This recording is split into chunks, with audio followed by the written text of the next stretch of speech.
हम आईटी दिल्ली में electrical engineering के सेकंड ईयर में अब मेरा कोर्स स्टार्ट हो, मतलब अब सेकंड ईयर जाने वाले हैं। हमारा जब हमने जेई दिया था तो हमारा रैंक 1823 था ओपन कैटेगरी में। और अ, हम जमुई बिहार के रहने वाले हैं। तो आज हम लोग एटॉमिक स्ट्रक्चर के एनसीईआरटी प्रॉब्लम्स को सॉल्व करने का प्रयास करेंगे, ठीक है। तो देखिए, हमने जब हम छोटे थे, 8 क्लास में थे, तो तब हमारा मतलब हम लोग तब से ही जेई का थोड़ा बेसिक कोर्सेज करने चालू कर दिए थे। क्या है कि जेई का जो कोर्स है, जेई का जो एग्जाम है, वो अब धीरे धीरे टफ होते जा रहा है। तो क्या है कि अब बहुत सारे लोग एग्जाम देते हैं।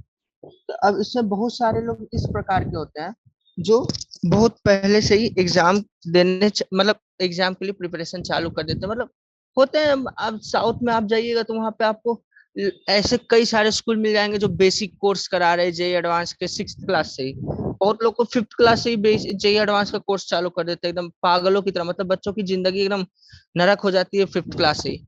तो वो सब ठीक है, फिर भी हम लोग पहली बार, मेरा जो हुआ था, हम फर्स्ट टाइम 8th क्लास से जेई एडवांस का बेसिक प्रिपरेशन चालू किए थे। तो क्या है कि हम लोग को फर्स्ट चैप्टर जो इंट्रोड्यूस हुआ था वो था एटॉमिक स्ट्रक्चर।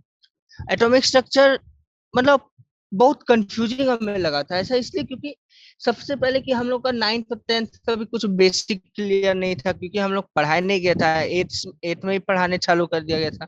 तो 8th में तो 9th 10th का कुछ होता नहीं है उतना। और दूसरा बात क्या कहते हैं, ये कोर्स थोड़ा सा मतलब क्या है कि ये आपका फर्स्ट इंट्रोडक्शन टू केमिस्ट्री की कैसा होने वाला है। 11th 12th का जो केमिस्ट्री है उसमें क्या आप नोट करिएगा, एटलीस्ट 11th में। 12th में ऐसा नहीं है, 12th में इतना कुछ नहीं होता, पर 11th में बहुत होता है कि पहले आपको कुछ बताएगा, फिर बोलेगा नहीं नहीं ये गलत था, अब दूसरा आ गया। फिर बोलेगा नहीं नहीं ये भी गलत था, अब तीसरा आ गया। ठीक है, तो एटॉमिक स्ट्रक्चर में पहले बोलेगा थॉमसन्स मॉडल, डाल्टन्स मॉडल था, नहीं नहीं नहीं वो गलत हो गया। अब थॉमसन्स मॉडल है, वो भी गलत हो गया। रुदरफोर्ड मॉडल है, वो भी गलत। फिर बोर्स मॉडल, अब वो भी गलत हो गया। ठीक है, तो इस तरह से मतलब बोर्स मॉडल, मतलब इस तरह से बोर्स मॉडल अभी तक का मोस्ट सक्सेसफुल मॉडल रहा। उसके बाद फिर और भी मॉडल निकला निकला होगा, पता नहीं, हमको उतना आइडिया नहीं है, पर बोर्स मॉडल इतने सारे पुराने मॉडल में से सबसे सक्सेसफुल था उस वक्त के जमाने में। तो इस प्रकार से मतलब ये थोड़ा केमिस्ट्री से आपको नफरत कराने लगेगा। तो देखिए, हर एक सब्जेक्ट में कुछ ना कुछ खामियां होती है, तो उन खामियों को नजरअंदाज करके उस सब्जेक्ट के साथ जुड़े रहना ही आपको उस सब्जेक्ट में बेस्ट बना सकता है। जैसे हम जब पढ़ते थे तो उसके बाद हुआ धीरे धीरे हम जब, लेकिन वही 12th में आके सबसे स्ट्रॉन्गेस्ट जो सब्जेक्ट मेरा बचा वो केमिस्ट्री बना। बाकी सारे सब्जेक्ट वीक हो गए, लेकिन केमिस्ट्री मेरा स्ट्रांग बन गया। तो अब जिसके कारण हमको थोड़ा हानि भी हुआ, लेकिन ठीक है कोई बात। तो मेन चीज आपको फोकस करना है कि इस चैप्टर में आपको ट्रांसिशंस मिलेंगे। पहले ये मॉडल है, फिर वो गलत साबित हो गया, फिर दूसरा।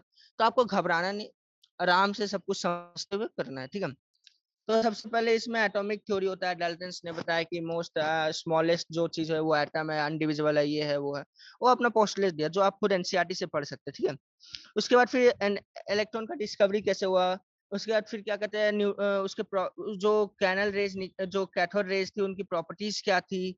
उसके बाद फिर क्या कहते हैं, फिर charge to mass ratio of electron कैसे निकला, ये सब चीज बताया जाता है, ठीक है। तो क्या कहते हैं, हम कुछ कुछ वैल्यूज को क्या कहते हैं नोट करने का प्रयास करेंगे, ताकि प्रॉब्लम सॉल्व करने के वक्त में हमें दिक्कत ना हो, ठीक है।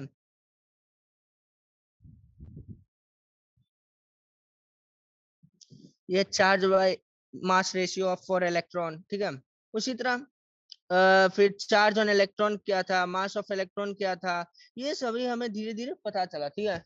तो मतलब इस तरह से हमें मतलब, अगर अभी तो सिर्फ हम आपको इस चैप्टर का थोड़ा सा ब्रीफ दे रहे हैं इसमें क्या है, लेकिन जब आप 12th में आ जाइएगा, जब आपको मैग्नेटिक फील्ड के फॉर्मुलेज, वो क्या लॉजिक्स होते हैं, इलेक्ट्रिक फील्ड क्या होता है, वो सब जब आप सीख लीजिएगा, तो उसके बाद ये चैप्टर बहुत ईजी लगेगा, ठीक है। टिल देन ये चैप्टर टफ लगेगा, ठीक है। क्या हुआ, क्यों हुआ, समझ में नहीं आया। लेकिन वही क्या होगा कि फिर फिजिक्स में जब आप जाइएगा तो आपको इलेक्ट्रिक फील्ड के बारे में पढ़ाया जाएगा, मैग्नेटिक फील्ड के बारे में पढ़ाया जाएगा। तो जब आपका दिमाग उसमें तेज होने लगेगा, शार्प हो जाएगा, जब आप क्वेश्चन सॉल्व करिएगा उसमें, तब आपको समझ में आएगा कि जब आप वापस से एक बार एटॉमिक स्ट्रक्चर खोलिएगा, तब आपको लगेगा अरे यार ये तो बहुत ईजी था, ठीक है। और आपका जेई वालों ने आपका ये काम भी बहुत इजी कर दिया। कैसे इजी किया? क्योंकि एटॉमिक स्ट्रक्चर फिर से फिजिक्स में भी है, उसको एटॉमिक फिजिक्स या कुछ नाम दिया गया है एटॉमिक स्ट्रक्चर, वो चैप्टर फिर से फिजिक्स में है, ठीक है। तो आप मतलब एक प्रकार से इनडायरेक्ट रिवीजन है एटॉमिक स्ट्रक्चर का, जो आप केमिस्ट्री में पढ़ रहे हैं। तो मतलब वहां पे भी एक बार फिर से पढ़िएगा, तब आपको पूरा कॉन्सेप्ट एकदम क्रिस्टल क्लियर हो जाएगा, एकदम सबसे बहुत आसान लगेगा, ठीक है। तब तक के लिए आपको टफ लगेगा, इसे टेंशन मत लीजिए, जितना आप कर सकते हो उतना बेस्ट देने का प्रयास करिए। आप हमेशा कॉन्सेप्ट क्लियर रखिए, नहीं समझ में आता है जानने का प्रयास करिए, और कुछ कुछ चीजें जो आप अभी नहीं जानते हैं, या फिर अभी आपको क्या कहते हैं नहीं बताया गया है, या फिर थोड़ा देर बाद बताया जाएगा, कुछ समय बाद बताया जाएगा, उस चीज समय का उचित समय का इंतजार करिए, ठीक है। तो फिलहाल उसके बाद फिर ये सब डिराइव किया गया, ये जो क्या कहते हैं चार्ज चार्ज और मास रेशियो कैसे निकाला जाता है, वो मैग्नेटिक फील्ड और इलेक्ट्रिक फील्ड की थ्योरी पे बेस्ड है, ठीक है। तो इस तरह से हम लोग आगे निकलते हैं। फिर ये सब करते करते हम लोग ने फाइनल में फिर प्रोटॉन डिस्कवर किया, न्यूट्रॉन डिस्कवर किया, ठीक है। उसके बाद क्या आता है कि मिल्किंस ऑयल ड्रॉप मेथड, उससे हम लोग पता करते हैं कि हर एक का जो चार्ज होता है वो सम नेचुरल नंबर इनटू कुछ कांस्टेंट वैल्यू होता है। तो वो कांस्टेंट वैल्यू क्या था? तो 1.6 इंटू 10⁻⁻19 वो कांस्टेंट वैल्यू था। इस तरह से मिल्किंस एक्सपेरिमेंट से वो पता करते हैं उस वैल्यू को। वो भी आप निकालना सीखेंगे कब? जब क्या कहते हैं आपको मैग्नेटिक फील्ड पढ़ाया जाएगा, उस समय एटॉमिक स्ट्रक्चर में स्पेशली मिल्किंस एक्सपेरिमेंट पढ़ाया जाएगा, उसमें से आप सीख जाएंगे कि कैसे कैलकुलेट करते हैं, ठीक है।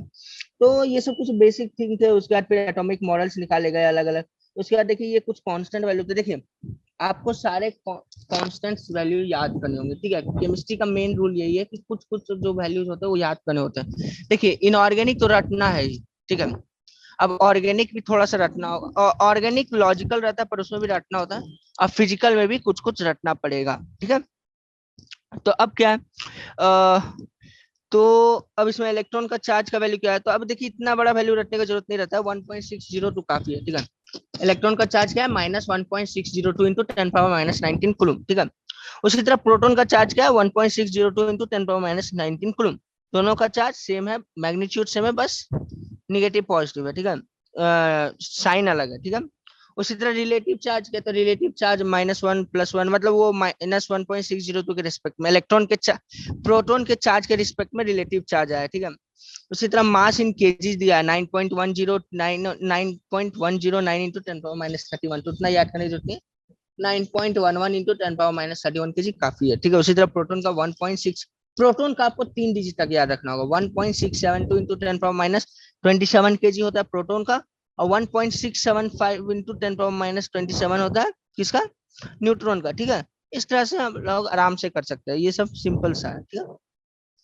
अब क्या है थॉमसन मॉडल या पुडिंग्स मॉडल जो कहिए, ठीक है। वो भी पता है क्या है, खीर में जैसे अगर खीर में मान लीजिए घर में खीर बनता है, उसमें कहीं कहीं पे किशमिश पड़ा हुआ है, काजू पड़ा हुआ है, तो उन किशमिश काजू का अगर इलेक्ट्रॉन्स मान लिया जाए, तो बाकी खीर को प्रोटॉन और न्यूट्रॉन मान पॉजिटिव चार्ज मान लिया गया था, और उसे थॉमसन मॉडल आया, जो कि साफ साफ गलत था, ठीक है, और लॉजिकली फिट ही नहीं हो रहा था, ठीक है। उसके बाद फिर रूदरफोर्ड मॉडल आया। रूदरफोर्ड मॉडल आता है क्या कहते हैं कि न्यूक्लियस से जैसे अब एक एटम में हम बहुत सारा रेडियो एक्टिव रे भेजते हैं, ठीक है, रेडियो एक्टिव रे, पर उसमें से बहुत सारे रे इस प्रकार से स्ट्रेट पास हो जाते हैं, कुछ कुछ का डायरेक्शन चेंज हो जाता है, और कुछ 180 डिग्री बैक हो जाते हैं, ठीक है। तो ऐसा इसलिए होता है क्योंकि मोस्ट एरिया एटम में जो है, एटम में जो मोस्ट एरिया है वो एम्प्टी है, ठीक है। सिर्फ एक स्पेसिफिक एरिया जिसमें बहुत सारा मास कंसंट्रेटेड है, ठीक है। तो उस स्पेसिफिक एरिया जिसमें बहुत ज्यादा मास कंसंट्रेटेड होता है उसको कहते हैं न्यूक्लियस। न्यूक्लियस में प्रेजेंट होता है प्रोटॉन और न्यूट्रॉन, ठीक है। तो इस प्रकार से मतलब अलग अलग एक्सपेरिमेंट्स हुए साइंटिस्टों की, कई मतलब इतना मेहनत करने के बाद सबको इतना कुछ मिला, ये चीजें इतना इतना कुछ पता चला, इलेक्ट्रॉन है, प्रोटॉन है, ये है, वो है, ठीक है। तो ये सब चीज धीरे धीरे प्रूव हुआ, ठीक है।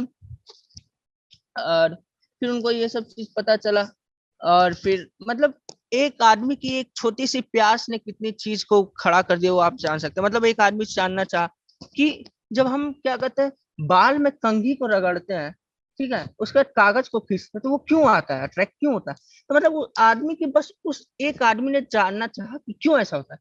उस आदमी की छोटी सी जानने की प्यास ने कितना बड़ा मॉडल खड़ा कर दिया। मतलब एक आदमी एक थोड़ा सा चीज जानना चाहा, उससे वो कितना कितना खोज निकाला, और अभी वो कितना कितना खोज निकाल रहा है, ठीक है। तो मतलब इसलिए जानने का प्रयास करते रहिए, सीखते रहिए। ऐसा नहीं है कि सब कुछ बोरिंग है, ठीक है, थोड़ा सा कहीं कहीं पे हो जाता है, कोई बात नहीं, कुछ कुछ चीजें को थोड़ा एडजस्ट करना पड़ता है, ठीक है।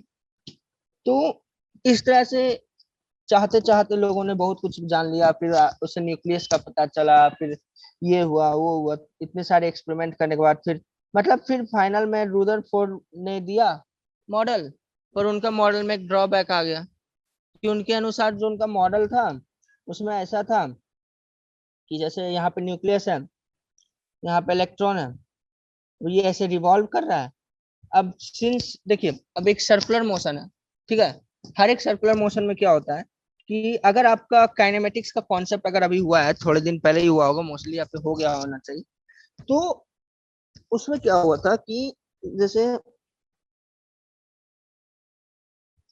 जैसे काइनेमेटिक्स में पढ़े होंगे, ये सर्कल है, ठीक है, ये सेंटर है, ठीक है, यहाँ न्यूक्लियस है, ये है इसका सर्कुलर ऑर्बिट, यहाँ पे इलेक्ट्रॉन रिवॉल्व कर रहा है, ठीक है। अब कुछ यहाँ पे इलेक्ट्रॉन रिवॉल्व कर रहा है, तो उसका वेलोसिटी किस डायरेक्शन में होगा, इस डायरेक्शन में होगा, ठीक है। इसको मान, इसका स्पीड मान लेते हैं v, और वेलोसिटी का डायरेक्शन इधर। अब कुछ समय बाद इसका वेलोसिटी का डायरेक्शन हो जाएगा ये, और स्पीड हो जाएगा v, v स्पीड सेम है पर डायरेक्शन चेंज है। डायरेक्शन चेंज हो गया अर्थात वेलोसिटी चेंज हो गया। वेलोसिटी देखिए क्या है, डायरेक्शन बेस्ड है, डायरेक्शन और मैग्नीट्यूड बेस्ड है, दोनों बेस्ड है। मैग्नीट्यूड सेम है, ठीक है, कोई बात नहीं, पर डायरेक्शन चेंज हो रहा है ना, डायरेक्शन चेंज, तो उससे क्या दिक्कत होगा, उससे उसमें एक्सेलरेशन आ जाएगा, ठीक है। डायरेक्शन चेंज हो रहा है यानी वेलोसिटी चेंज हो रहा है, बात दिमाग में रख लीजिए, डायरेक्शन अगर चेंज हो गया तो वेलोसिटी भी चेंज हो गया, ठीक है, भले मैग्नीट्यूड कांस्टेंट है, इसलिए यहाँ पे एक्सेलरेशन आ जाएगा। सिंस ये चार्ज पार्टिकल है, तो मैक्सवेल के हिसाब से any accelerating charge particle loses energy in the form of electromagnetic waves, ठीक है। मतलब कोई भी चार्ज पार्टिकल जो एक्सिलरेट करता है इलेक्ट्रिक मैग्नेटिक वेव में के फॉर्म में अपनी एनर्जी को रिलीज करता है, ठीक है। तो इससे क्या होता है, अब एनर्जी रिलीज हो रहा है, तो क्या हो रहा है, एनर्जी कम होते जा रहा है, ठीक है, एनर्जी कम हो रहा है। एनर्जी कब कम होता है, जब एक दूस जैसे मान लीजिए एक प्रोटॉन है, ठीक है,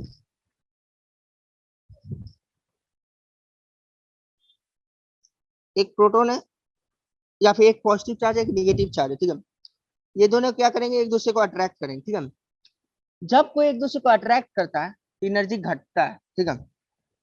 तो अब यहाँ पे एनर्जी घट रहा है, ठीक है, तो एनर्जी घट रहा है, तो एनर्जी घटने से क्या होगा, इलेक्ट अब ये इलेक्ट्रॉन न्यूक्लियस के पास आने लगेगा, तो इसका रोटेशन ऐसे ऐसे होगा, और धीरे धीरे समय के बाद वो जाके न्यूक्लियस में कोलाइड कर जाएगा, सेल खत्म, एटम गया, तो दिक्कत है। जबकि हमें पता है कि एटम स्टेबल है, तो फिर उस पर से तब इन सब ड्रॉबैक देख के तब नील्स बोर ने तब एक मॉडल निकाला कि ऐसा ऐसा बात है, इलेक्ट्रॉन रिवॉल्व करेगा सिर्फ एक ही स्पेसिफिक ऑर्बिट में, और उस स्पेसिफिक ऑर्बिट में इलेक्ट्रॉन कोई एनर्जी लूज नहीं करेगा। इस तरह से उन्होंने अपना अपना मॉडल दिया, इस तरह से मोस्ट सक्सेसफुल मॉडल रहा उस वक्त का, ठीक है। लेकिन नील्स बोर का भी एक कुछ कुछ मतलब एक्सेप्शन रह गया, क्या रहा, उन्होंने सिर्फ हाइड्रोजन का ही बताया, और गेस किया कि बाकी सब भी उसको फॉलो करेंगे, पर ऐसा नहीं है, ठीक है। उन्होंने सिर्फ हाइड्रोजन तक का ही बताया, बाकी सब पे क्या होता है पता नहीं। अब आजकल के साइंटिस्टों ने पता किया है कि नहीं, पता नहीं, लेकिन मतलब वो मॉडल हाइड्रोजन से आगे नहीं बढ़ पाया, ठीक है। बाकी इसी सब पे इतना कुछ होते हुए फिर क्या, बाकी तो सब कुछ बेसिक है, ये तो आप लोग को पता ही होगा, atomic number is number of protons, और क्या, एटॉमिक नंबर का तो बहुत सारे डिफिनेशन है। अब atomic number is the number of मतलब बहुत सारे के, एक दो दो हैं एटलीस्ट। एटॉमिक नंबर का एक डिफिनेशन है कि the number of protons present in nucleus is the atomic number of that atom, और यही मोस्ट परफेक्ट डिफिनेशन है, परफेक्ट डिफिनेशन यही है। एक दूसरा है, मतलब पीरियोडिक टेबल में जिस ऑर्डर पे the order in which an atoms comes in a periodic table is called the atomic number। मतलब जिस ऑर्डर पे एक एटम आता है एक पीरियोडिक टेबल में, उसको एटॉमिक नंबर कहते हैं, ठीक है। अगर आप लोग पीरियोडिक टेबल पढ़े होंगे, मोस्टली आप लोग पढ़े ही होंगे शायद, या फिर नहीं नहीं, आप लोग का भी सिलेबस से हट गया था। सबसे बड़ा गलत काम किया सीबीएसई वालों को, पीरियोडिक टेबल को हटाना नहीं चाहिए था सिलेबस से, क्योंकि पीरियोडिक टेबल एक बेसिक आइडिया देता है आपको कि आगे क्या होने वाला है आपके साथ साइंस में, ठीक है। तो अब उसको ये हटा दिया, चलिए कोई बात नहीं। पीरियोडिक टेबल करके एक होता है जिसमें अभी तक के फाइंड ऑल फाउंड एलिमेंट्स को अरेंज करके रखा गया, ठीक है। तो उसमें पर्टिकुलर ऑर्डर में हर एक एलिमेंट आता है।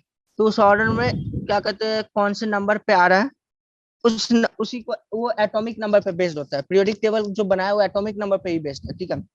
तो इसलिए in the order in which atom comes in periodic table is called its atomic number. पर ये फालतू है, इसका कोई यूज नहीं है।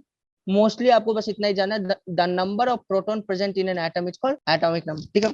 उस तरह से फिर मास का वैल्यू है कि mass number equal to number of protons equal to number of neutrons. उसके बाद आइसोबार्स डिफाइंड हुए, आइसोटॉप्स डिफाइंड हुए, उसके बाद अलग अलग चीजें डिफाइंड हुई। उसके बाद क्या किया, अब जैसे कोई भी दो मास M1 और M2 एक दूसरे को इतना फोर्स से अट्रैक्ट करते हैं, ठीक है। एक बात याद रखिएगा, like charges repel each other, unlike charges attract each other, and masses always attract each other, ठीक है। फिर से बता देती, first point, like charges repel each other, unlike charges attract each other, and masses always attract each other, ठीक है। अभी तक एंटी मास का कॉन्सेप्ट आप लोग को पढ़ाया भी नहीं गया, आप लोग को पढ़ना भी नहीं है, ठीक है।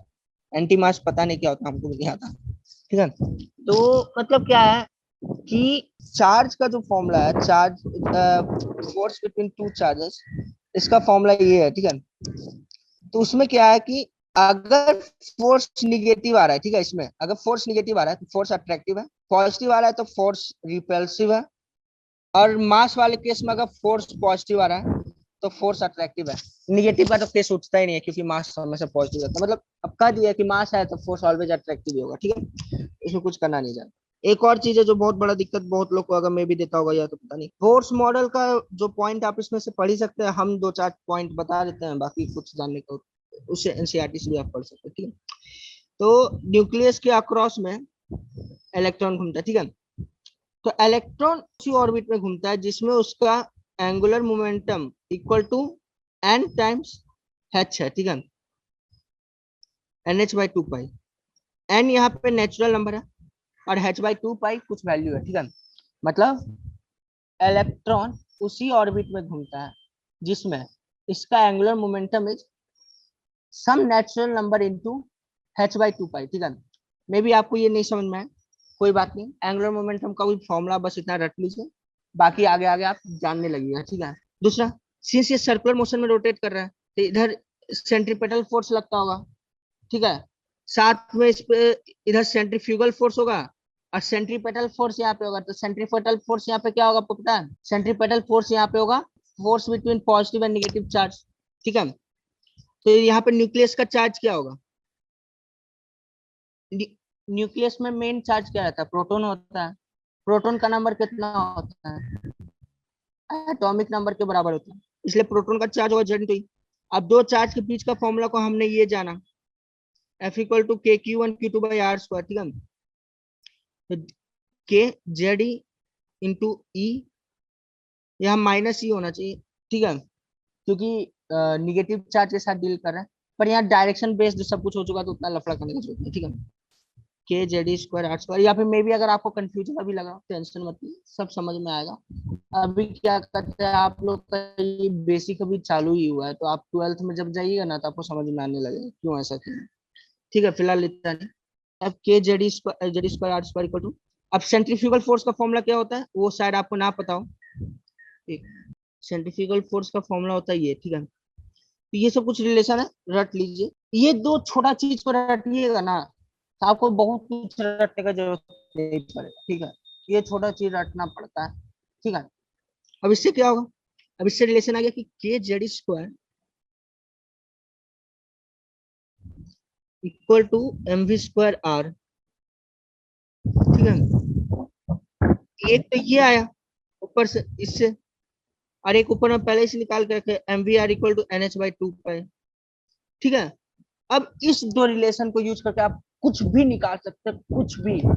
वेलोसिटी निकालिए, velocity of electron in that orbit निकालिए, रेडियस ऑफ दैट ऑर्बिट निकालिए, फ्रीक्वेंसी निकालिए। फ्रीक्वेंसी का फॉर्मूला क्या है, वन बाई टाइम पीरियड, ठीक है।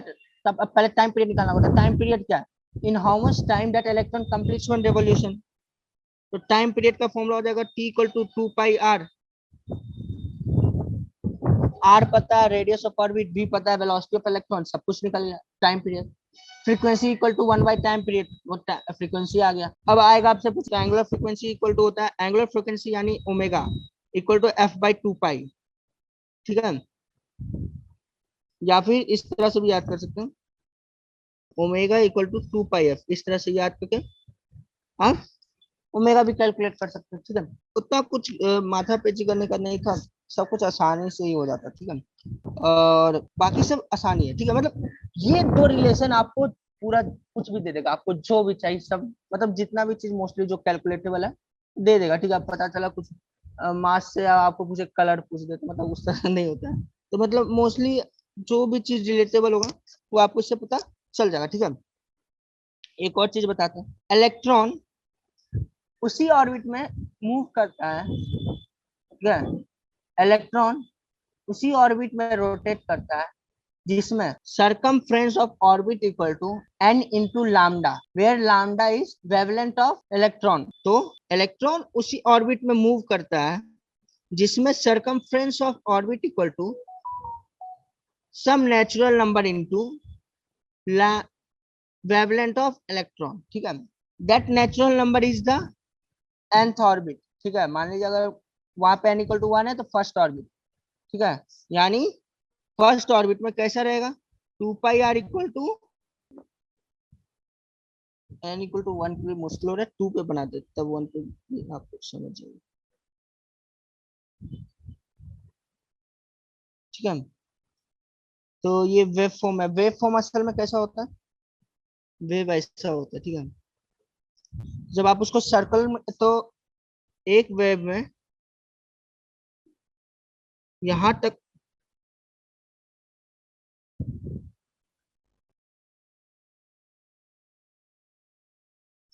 यहां तक से यहां तक का जो डिस्टेंस रहता है वो होता है लैम्डा। ठीक है, तो मतलब जब इस, ये अभी स्ट्रेट लाइन के फॉर्म, यहाँ ये स्ट्रेट लाइन है। ठीक है, जब इसको आप सर्कल में बना दीजिएगा तो मतलब जब 2 लैम्डा के बराबर का जब सरकमफ्रेंस होगा तो वो सेकंड ऑर्बिट में घूमेगा। ठीक है, 3 लैम्डा के बराबर का होगा तो थर्ड ऑर्बिट में घूमेगा। ठीक है, लैम्डा कैसे निकालते हैं, तो लैम्डा इक्वल टू होता है डी ब्रोगलीज हाइपोथेसिस। अगर डी ब्रोगलीज, हाइपोथेसिस आगे है, लैम्डा इक्वल टू h/mv। ठीक है, इससे लैम्डा आएगा। ठीक है, तो मतलब उसके बाद फिर इससे सारा लॉजिक बन जाए। ठीक, इस तरह से सिंपली हम लोग बहुत कुछ कर सकते हैं। ठीक है, और बाकी इसी से सब कुछ सिंपल ही है। तो ज्यादा हम इसमें चैप्टर में डेप्थ में जाना नहीं चाहेंगे क्योंकि समय कम है। और एक बेसिक फॉर्मूला जो आपको जान के रखना है, दिमाग में बैठाना, वो ये है, lambda into frequency equal to speed of light. First formula. Second formula energy equal to h में। दो फॉर्मूला। ठीक है, देखिए एक बात बता देते हैं, कंफ्यूज मत होइए। ठीक है, ये बात ये है कि आमतौर पे जो वेव के पार्टिकल्स के बारे में बात किया जाता है तब हम लोग ये सब फॉर्मूला यूज करते हैं। ठीक है, तो जब वो वेव होगा तो मे बी इलेक्ट्रॉन वेव के भी बारे बात, इलेक्ट्रॉन वेव के भी बारे में बात किया जा सकता है, क्योंकि electron wave characteristic, particle characteristic दोनों दिखाते हैं। ठीक है, मतलब इलेक्ट्रॉन पार्टिकल की भी तरह वेव बिहेव करता है। पार्टिकल क्या, अब जैसे 5 केजी 5 किलो काम क्या है, वो पार्टिकल है, वेव तो है नहीं, पार्टिकल है। वही क्या कहते हैं, एक वेव एक दूसरा चीज होता है जो हमेशा एक मतलब वेवी स्ट्रक्चर टाइप का रहता है। ठीक है, वो वेव होता है। तो इलेक्ट्रॉन दोनों कैरेक्टरिस्टिक दिखाता है लेकिन अलग अलग जगह पे दिखाता है। तो बोर्स मॉडल में इलेक्ट्रॉन पार्टिकल की तरह बिहेव करता है। ठीक है, तो जब इलेक्ट्रॉन पार्टिकल की तरह बिहेव करता है तो वो बोर मॉडल्स के फॉर्मूला को फॉलो करता है। ठीक है, जैसे अभी हम लोग ने दो मेन फॉर्मूला जब भी देखे थे कुछ समय पहले, के Q1 Q2/r² equal to mv²/r और mvr इक्वल टू nh/2 पाई, वो सब पार्टिकल नेचर ऑफ इलेक्ट्रॉन है। ठीक है, तो वो बोर्स मॉडल में दिखता है। ठीक है, और एक दूसरा होता है जब वेव, इलेक्ट्रॉन वेव के बारे में बात करते हैं तब हम लोग ये सब फॉर्मूला यूज करते हैं। ठीक है, ठीक, जब वेव फॉर्म में इलेक्ट्रॉन होता है तो उस समय उसका स्पीड होता है लाइट के स्पीड के बराबर। ठीक है, electron wave speed of light के साथ मूव करता है। उसी तरह यहाँ पे जितने भी वेव्स आप देख सकते हैं gamma rays, X rays, UV rays, IR rays, visual rays, microwave, FM, AM, जितना भी अलाइ बकेट सब स्पीड ऑफ लाइट से मूव करता है, ठीक है ना। और स्पीड ऑफ लाइट आपको पता है 3 × 10⁸ ठीक है। और ये सब क्वेश्चंस भी सिंपल से देखने में टफ लगता है, आप जब करिए तो सब समझ, ठीक है।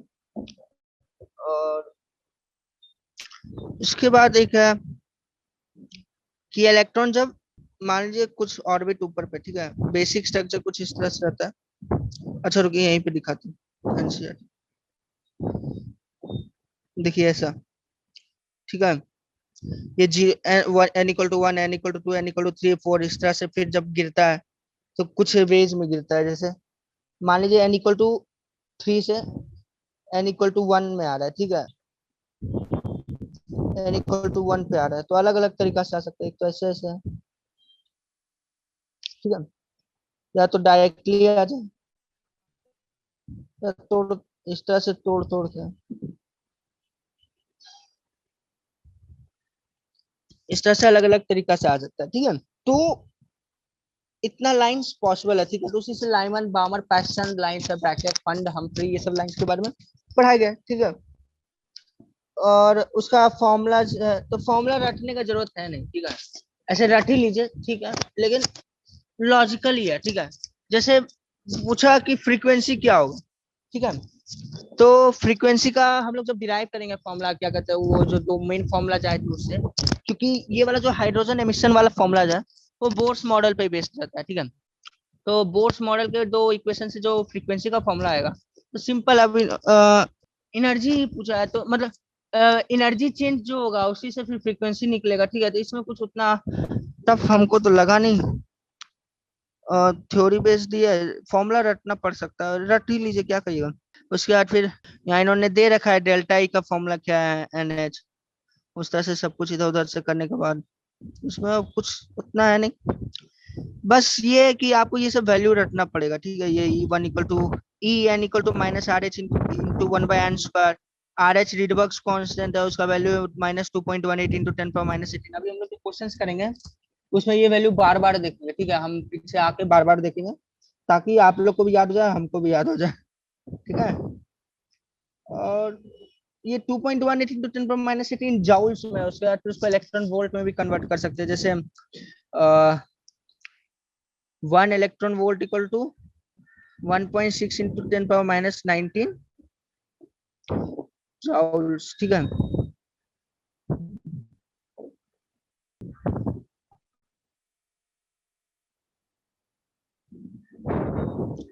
ठीक है। और और क्या, एक कैलोरी होता है, 1 कैलोरी = 4.2 जाउल्स, ठीक है। जाउल्स इज ऐसा unit of energy and heat, ठीक है। बाकी रेडियस, इसमें मेन चीज आपको ध्यान रखना है कि how E is energy is depending on the atomic number and orbit number. उसी तरह से how radius is depending on orbit number and atomic number, ये मेन रहता है, ठीक है। यहाँ देखते हैं E n = directly proportional to Z²/n², है, ठीक है। और अगर डायरेक्टली प्रोपोर्शनल का कॉन्सेप्ट अगर किसी को मालूम नहीं तो सिंपल ये है कि डायरेक्टली प्रोपोर्शनल ये होता है, ए इज डायरेक्टली प्रोपोर्शनल का अर्थ है कि अगर बी बढ़ रहा है तो ए भी बढ़ रहा है, अगर ए बढ़ रहा है तो बी भी बढ़ रहा है। और इनवर्सली प्रोपोर्शनल का मतलब होता है ये, ठीक है, अगर बी बढ़ रहा है तो ए घटेगा, ए बढ़ेगा तो बी घटेगा, ठीक है। और बाकी उतना कुछ है नहीं। लिमिटेशन ऑफ बोर्स मॉडल और हाइजेनबर्ग अनसर्टेनिटी प्रिंसिपल एक है, उसमें अलग अलग मतलब हाइजेनबर्ग अनसर्टेनिटी प्रिंसिपल कहता है कि हम लोग मोमेंटम और पोजीशन ऑफ एन इलेक्ट्रॉन को साथ में मेजर नहीं कर सकते हैं, यानी this is against Bohr's model. Bohr's model में हम लोग पोजीशन और क्या कहते हैं मोमेंटम, पोजीशन और क्या कहते हैं मोमेंटम दोनों साथ में मेजर कर सकते हैं, रेडियस निकाल सकते हैं किस ऑर्बिट में मूव कर रहा है, क्योंकि बोर्ड के अनुसार तो वो उसी ऑर्बिट में घूम रहा है, कांस्टेंट है, फिक्स है, या फिर इधर उधर ऑर्बिट मूव कर सकता है। दूसरा वेलोसिटी भी कॉन्सेप्ट कैलकुलेट कर सकते हैं, पर हाइजेनबर्ग कहता है कि वो मॉडल गलत है, उनके अनुसार पोजीशन और मोमेंटम को साथ में मेजर नहीं किया जा सकता, ठीक है। डेल्टा उन्होंने फॉर्मूला दिया कि हमेशा पोजीशन और मोमेंटम में अनसर्टेनिटी रहता है, ठीक है। उस अनसर्टेनिटी को इस तरह से डिनोट करते हैं, ये अनसर्टेनिटी इन पोजीशन है, ये है अनसर्टेनिटी इन मोमेंटम, ये है अनसर्टेनिटी इनटू वेलोसिटी, ठीक है। इस तरह से उन्होंने फॉर्मूला दिया, delta X dot delta P X is greater than equal to H by 4 pi. अब हमें पता है कि P equal to M V होता है, मास तो चेंज होगा नहीं, वेलोसिटी चेंज होगा, इसलिए डेल्टा एक्स, तो delta P X equal to होता है, delta P X equal to होता है एम डेल्टा वी एक्स, ठीक है, एम डेल्टा बी एक्स, ठीक है। उस तरह से बाकी फॉर्मूला है, इसमें कुछ है नहीं, ठीक है। सब मतलब अगर आप लोगों ने अपने सर का क्लास सुना है, नोट्स पढ़ा है, तो मतलब ये सब कुछ बेसिक ही है, ठीक है। आपको मतलब इस चैप्टर में उतना टफ नहीं, टफ इसलिए लगेगा क्योंकि कुछ कुछ कौन चीजें पता नहीं है, नहीं तो बाकी ये इजी है, ठीक है। सिर्फ समझने का प्रयास करिए, जो डाउट है वो उसको क्लियर करवाते रहिए, ठीक है। उसके बाद अनसर्टेनिटी प्रिंसिपल से अलग अलग चीजें आई। अब आमतौर पे क्या करते हैं, अब हर जगह तो अब मान लीजिए आपको डेल्टा एक्स दे देगा, पूछेगा डेल्टा पी एक्स क्या है, तो हम लोग तो ग्रेटर देन इक्वल टू बताया गया कि delta X dot delta P X is greater than equal to H by 4 pi. पर क्या होता है, कैलकुलेट करने के वक्त में ग्रेटर देन इक्वल टू हटा के सिर्फ इक्वल टू कर लेते हैं, नॉर्मल तरीके से कैलकुलेट कर लेते हैं, जैसे आप यहाँ पे देख सकते हैं, जैसे इन्होंने कैलकुलेट किया है, ठीक है। तो ये सब कर लेने के बाद बाकी इसमें कुछ है नहीं, बोर मॉडल क्यों फाइल हुआ, उसके बाद फिर क्वांटम मैकेनिकल मॉडल बना, ठीक है। उसको क्वांटम मैकेनिकल मॉडल बनाया एरविन स्क्रॉडिंगर ने, ठीक है। स्क्रॉडिंगर ने फिर अलग अलग क्या किया, फिर उस तरह से फिर क्वांटम नंबर से आए, क्वांटम नंबर से फिर स्पिन नंबर से आए, मतलब उसके बाद फिर इलेक्ट्रॉन फीलिंग रूल्स आए, किस तरह से फील होते हैं इलेक्ट्रॉन्स। उसके बाद से ये सब आ गए, how electron fills in an orbital, उसका स्टेबिलिटी, मतलब ओवरऑल अगर देखते हैं क्या पढ़े हम लोगों ने इस चैप्टर में, तो सबसे पहले हम लोगों को क्या मतलब आराम से पहले इंट्रोड्यूस कराया गया कि सबसे छोटा पार्टिकल करके कुछ होता है, ठीक है। अभी ब्रीफ देने से सॉरी, एक बात और करना चाहिए, वो ये है कि स्क्रॉडिंगर वेव इक्वेशन के बारे में एनसीईआरटी में लिटरली कुछ नहीं है, ठीक है, ढंग का कुछ नहीं बताया गया, ठीक है। तो उसके लिए आप लोग को थोड़ा सा मतलब, ठीक है, उन्होंने एनसीईआरटी ने एक प्रकार से थोड़ा सा बेसिक लेवल से दिया, आप लोग को थोड़ा सा किसी और बुक से जैसे जीआरबी टाइप के या फिर अरिहंत का देखिए या जीआरबी का देखिए। असल में मेरे सर ने बहुत अच्छा से बताया था, उनका नोट्स भी था, पर हम जब आ रहे थे कॉलेज में छोड़ दिए थे, नहीं तो हम सर को भेज देते, वो आप लोग को भेज देते नोट्स। उन्होंने मतलब एक प्रकार से बहुत अच्छा से बताया था, ठीक है, कि क्या होता है, किस तरह से मतलब स्टैंडिंग वेव इक्वेशन से अलग अलग तरह के क्वेश्चंस भी पूछे जाते हैं, ठीक है। तो उसको कैसे सॉल्व करना है, जैसे मान लीजिए कोई इक्वेशन दे दिया तो कौन सा ऑर्बिट में कैसे पता करें, तो वो सब होता था। अब हमको याद नहीं है, और क्या कहते हैं मेरे पास है भी नहीं नोट्स, तो हम आपको बता नहीं पा रहे हैं। तो आप ऐसा करिए, आप जीआरबी से या फिर अगर जीआरबी में नहीं मिलता है तो अरिहान पब्लिकेशन की सभी की किताबों से देखिए, नहीं तो स्पेशली अपने सर से जाके पूछिए कि सर अगर हमको कोई वेव इक्वेशन दे दे तो कौन, तो उस हिसाब से फिर हम एजीमुथल क्वांटम नंबर कैसे मतलब क्वांटम नंबर्स कैलकुलेट करें। बेसिकली क्या होगा कि आपको वेव इक्वेशन दे दिया जाएगा, अब उससे कुछ स्पेसिफिक तो क्वांटम नंबर्स पूछ लेगा, एन क्या आया, एल क्या आया, एम क्या आया। उससे फिर क्या कहते हैं आपसे, फिर प्रोबेबिलिटी डेंसिटी कर्व पूछेगा, प्रोबेबिलिटी कर्व, ठीक है, वो भी एक इम्पोर्टेंट चीज है, ठीक है। उसी तरह से प्रोबेबिलिटी डेंसिटी कर्व पूछेगा, प्रोबेबिलिटी डेंसिटी मतलब ये सब बहुत स्पेसिफिक ग्राफ ये सब पूछेगा, ठीक है। ये सब चीज आप अपने सर से क्लियर करवा लीजिएगा, नहीं तो बुक से पढ़ लीजिएगा, ठीक है। क्योंकि मतलब मानते हैं उतना ज्यादा ज्यादा से 4 5 मार्क्स का पूछेगा, लेकिन फिर भी 4 5 मार्क्स है, ठीक है। कॉन्सेप्ट टफ नहीं है, समझने का सिर्फ प्रयास करना है, ठीक है, आराम से बता सकते हैं, ठीक है। तो अब हम लोग ब्रीफ करते हैं, पहले एटम के बारे में। पता चला एटम अनडिविजिबल लोग कर रहे थे, लेकिन पता चला कि नहीं, अब एटम भी डिविजिबल है। तो छोटा अनडिविजिबल पार्ट रहेगा तो उसे निकला इलेक्ट्रॉन प्रोटॉन न्यूट्रॉन। पर अब आज तो क्या है कि अब इलेक्ट्रॉन भी डिविजिबल है, अब उससे भी इलेक्ट्रॉन से भी छोटा आता है क्वार्क्स, ठीक है। पर अभी छोड़िए, उसके बारे में जाना नहीं। तो फिर इलेक्ट्रॉन प्रोटॉन न्यूट्रॉन के बारे में पढ़े। अब ये सब चीजें क्या कहते हैं एटम में प्रेजेंट होती है, इसलिए इनको सब एटॉमिक पार्टिकल बोला गया, ठीक है।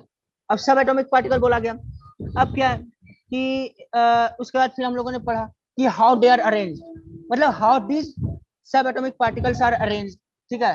तो उससे अलग अलग मॉडल्स निकले, थॉमसन मॉडल्स आए, ये मॉडल आया, वो मॉडल आया, फाइनल में आया बोर मॉडल, वो भी फेल कर गए, ठीक है, पर वो अच्छा खासा ज्ञान दे दिया, ठीक है, मतलब अच्छा खासा चीज हम लोग को दे दिया जिसपे पता नहीं कितने सारे क्वेश्चन जेई एडवांस में इसमें पूछ लिए गए, ठीक है। अब उससे फिर अनसर्टेनिटी प्रिंसिपल आया जो बोला कि बोर मॉडल गलत है, ठीक है।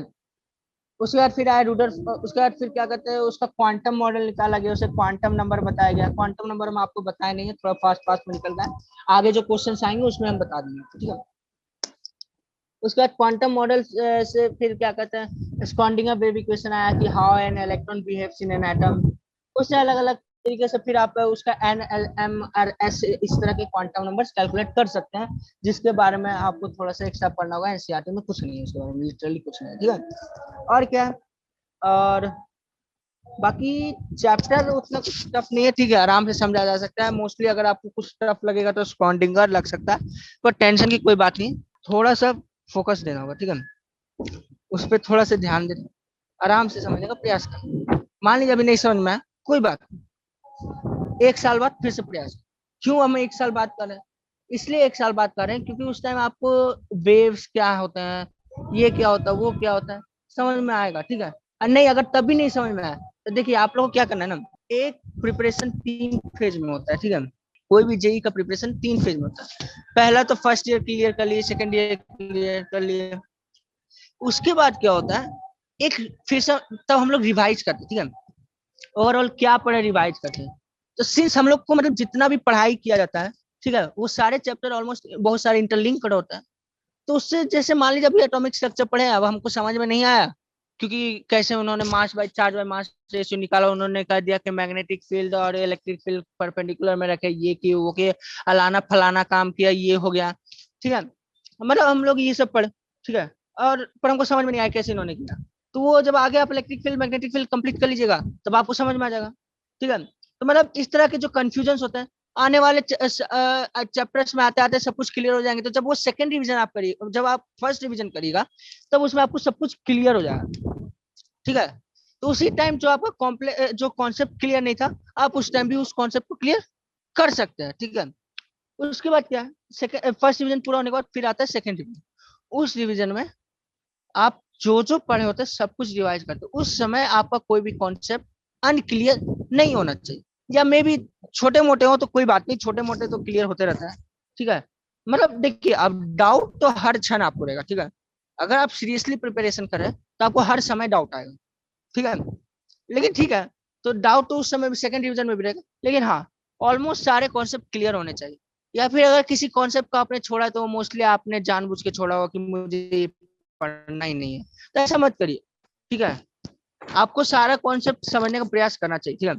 आपके पास 2 साल है, अगर 2 साल आप बढ़िया से देते हैं काफी है। नहीं चलिए अगर नहीं हुआ 2 साल में तो तीसरा साल लेके ड्रॉप लेके पूरा रिवीजन करेंगे, ठीक है। बाकी मतलब उसका सेकंड, उसके बाद फिर टाइम बचता है तो फिर आपको जितना रिवाइज करना है करते रहिए, ठीक है। इन सब समय में मेन चीज आपको करना होता है, आपके जो क्लासरूम के प्रॉब्लम्स होते हैं उसको बढ़िया से समझ के रखिए, कॉन्सेप्ट उसमें क्लियर, कॉन्सेप्ट अपना क्लियर रखिए, और पीवाईक्यू कर लीजिए। और मतलब आपको जेई मेंस से देने से पहले आपको सारे मेंस के पेपर क्लियर होने चाहिए, कर लेने होंगे आपको।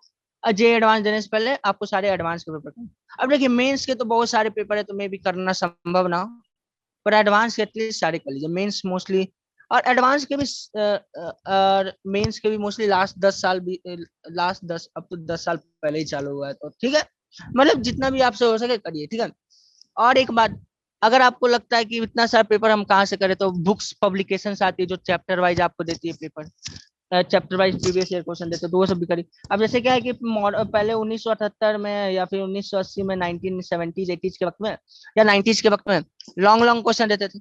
अब उन्हीं लॉन्ग लॉन्ग क्वेश्चन को तोड़ तोड़ के एकदम शॉर्ट शॉर्ट क्वेश्चन में बदल के अब जेई मेंस में सवाल आ रहे हैं, डायरेक्ट पूछ रहे हैं, इवन वैल्यू तक नहीं चेंज हो रहे हैं, ठीक है। तो मतलब पीवाईक्यू करने का ये फायदा होता है, ठीक है, कि कभी कभार बाई मिस्टेक मेंस में, एडवांस में मोस्टली नहीं आता है पर मेंस में आ ही जाते हैं कभी कभार, ठीक है। तो फायदा होता है, ठीक है। एक और एडवांस का क्वेश्चन था, डायरेक्ट मेंस में सेम टू सेम क्वेश्चन दे दिया, क्या पता नहीं कौन बैठ के पेपर सेट कर रहा था, एटलीस्ट वैल्यू चेंज कर देता तो वो भी गधा नहीं चेंज किया, ऐसे गधा नहीं करना चाहिए, सॉरी। तो मतलब वो मतलब आप समझ सकते हैं कि पीवाईक्यू इंपॉर्टेंट हो जाती है कभी कभी, वो आपका मार्क्स कभी कभी बचा लेती है, ठीक है। तो आपको पीवाईक्यू भी करना चाहिए। उसके बाद फिर एनसीईआरटी, देखिए एनसीईआरटी उतना टफ लेवल का है नहीं, ठीक है। मोस्टली आपको एनसीईआरटी केमिस्ट्री में ही ज्यादा यूज होता है, फिजिक्स मैथ में तो उतना कोई देखने भी नहीं जाता है। फिजिक्स में लास्ट में कुछ कुछ के चैप्टर्स, कम्युनिकेशन, सेमीकंडक्टर से उतना नहीं तो उतना कुछ नहीं, फिर भी एनसीईआरटी को इतना भी लोल मत समझिए, ठीक है। कुछ कुछ चैप्टर्स इंपॉर्टेंट, फिजिक्स में कुछ कुछ चैप्टर्स इंपॉर्टेंट होते हैं, उसको पढ़ना चाहिए। केमिस्ट्री में तो सारे पढ़ने होंगे आपको। केमिस्ट्री में आपको 4 बुक एनसीईआरटी की, चारों पढ़ के रट डालिए। और एक एक्स्ट्रा एक किताब होता है लैब एक्सपेरिमेंट का, उसमें से एक क्या उसको कहते हैं, quantitative analysis and qualitative analysis, वो आपको पढ़ना होता है। वो एनसीईआरटी की लैब केमिस्ट्री की बुक होती है, उससे पढ़नी होती है, ठीक है। तो मतलब एनसीईआरटी आपको लिटरली केमिस्ट्री में रखती है बहुत कुछ, मतलब जितना भी एनसीईआरटी में उतना तो आपके ब्रेन में तो होना ही चाहिए, ठीक है। इनऑर्गेनिक के लिए हम आपको पहले ही बता चुके हैं एनसीईआरटी काफी है। तो इस तरह से हम लोग सब कुछ कर धर के एक ब्रीफ लेके उसके बाद हम लोग क्वेश्चन सॉल्व करने का प्रयास करते हैं, ठीक है। तो ये चालू करते हैं। तो इसमें कुछ देखिए क्वेश्चंस अभी जो इसमें आएंगे शुरुआत के बेसिक होंगे, ठीक है। तो ऐसा नहीं है कि इजी है, ठीक है, लेकिन टफ भी नहीं है, ठीक है। सिर्फ फॉर्मूला बेस्ड ही रहता है, तो मुझसे अच्छे जाओ। 2.1 में फर्स्ट क्वेश्चन देखिए, हमसे कहता है calculate the number of electrons which will together weigh 1 gram, ठीक है। Calculate the number of electrons which will weigh together 1 gram, ठीक है। तो एक बात बताइए, एक इलेक्ट्रॉन का वेट कितना हम लोग पता किए थे?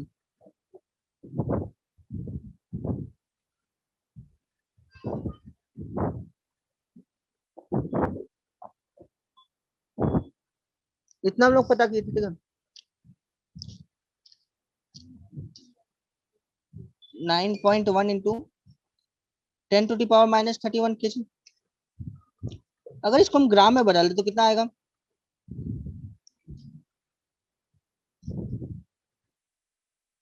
हाँ, ये 9.109 होगा,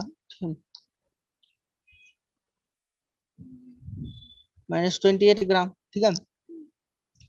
अब क्या है कि हमें जानना है कि 1 ग्राम में कितने इलेक्ट्रॉन होंगे। तो सपोज एक इलेक्ट्रॉन का वेट इतना है, ठीक है। तो मतलब 9.1 इंटू 10⁻⁻28 ग्राम इक्वल टू एक इलेक्ट्रॉन। यूनिटरी मेथड है जो आप लोग बचपन से करते आ रहे हैं। तो 1 ग्राम में कितना होगा? 1/9.1 इंटू 10⁻⁻28। अब वैल्यू निकाल लीजिए। तो इसको जब कैलकुलेट करेंगे तो आएगा 109 इक्वल टू 1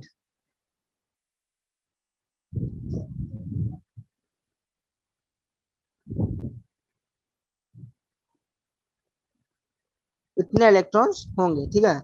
यानी 1 ग्राम में इतने इलेक्ट्रॉन होंगे, ठीक है। कोई डाउट? एकदम सिंपल है, कुछ इसमें माथा पेची करने का नहीं है, आराम से हो जाएगा, ठीक है। क्या कहते हैं, आमतौर पे अगर ऑप्शन है तो उसमें ऑप्शन से वैल्यू पता चल ही जाता है। नहीं तो आमतौर में दो डिजिट तक हाँ, 2 डिजिट तक राउंड ऑफ कर देना चाहिए, ठीक है। आमतौर पे 2 डिजिट तक राउंड ऑफ कर देना चाहिए। तो यहाँ पे राउंड ऑफ करके वैल्यू आएगा 1.09। या फिर आपको लग रहा है यहाँ पे 0 आ गया तो एक और वैल्यू दे देते एक, ठीक है, ठीक है। और क्या, calculate the mass and charge of 1 mole of electron, ये भी ठीक है। इसमें कुछ टफ नहीं है। क्या पूछा है कि हम 1 मोल इलेक्ट्रॉन लिए। 1 मोल इलेक्ट्रॉन यानी कितना हो गया? 6.023 इंटू 10 पावर 3 इलेक्ट्रॉन, है ना। अब इसका पहले चार्ज पूछा है। इसका चार्ज क्या होगा? इतने इलेक्ट्रॉन्स का चार्ज क्या होगा? तो 6.023 into 10 power 23 equal two into 1.6 into 10 power -9, ठीक है। ये ऑलमोस्ट आपको 1 कूलम आएगा। यानी ओ सॉरी, नहीं नहीं नहीं नहीं नहीं, नहीं। ऑलमोस्ट ये आएगा 965 नहीं, यहाँ चार्ज ऑफ इलेक्ट्रॉन 1.602 है। ये आएगा ऑलमोस्ट 96488.46, ठीक है, ठीक है। इतना आएगा, ठीक है। ये ऑलमोस्ट इक्वल टू 1 फैराड है, ठीक है।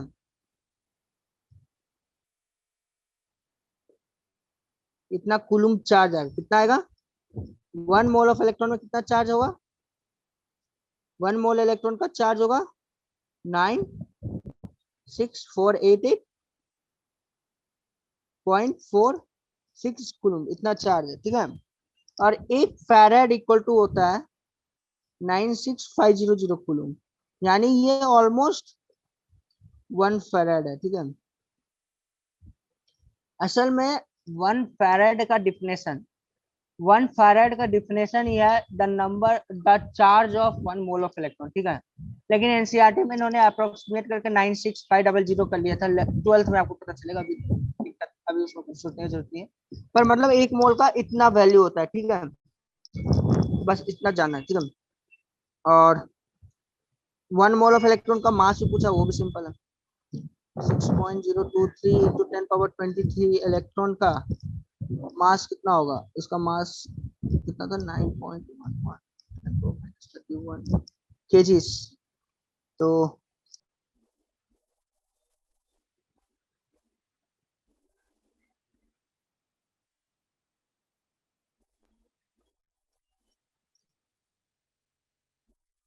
इतना केजी, ठीक है।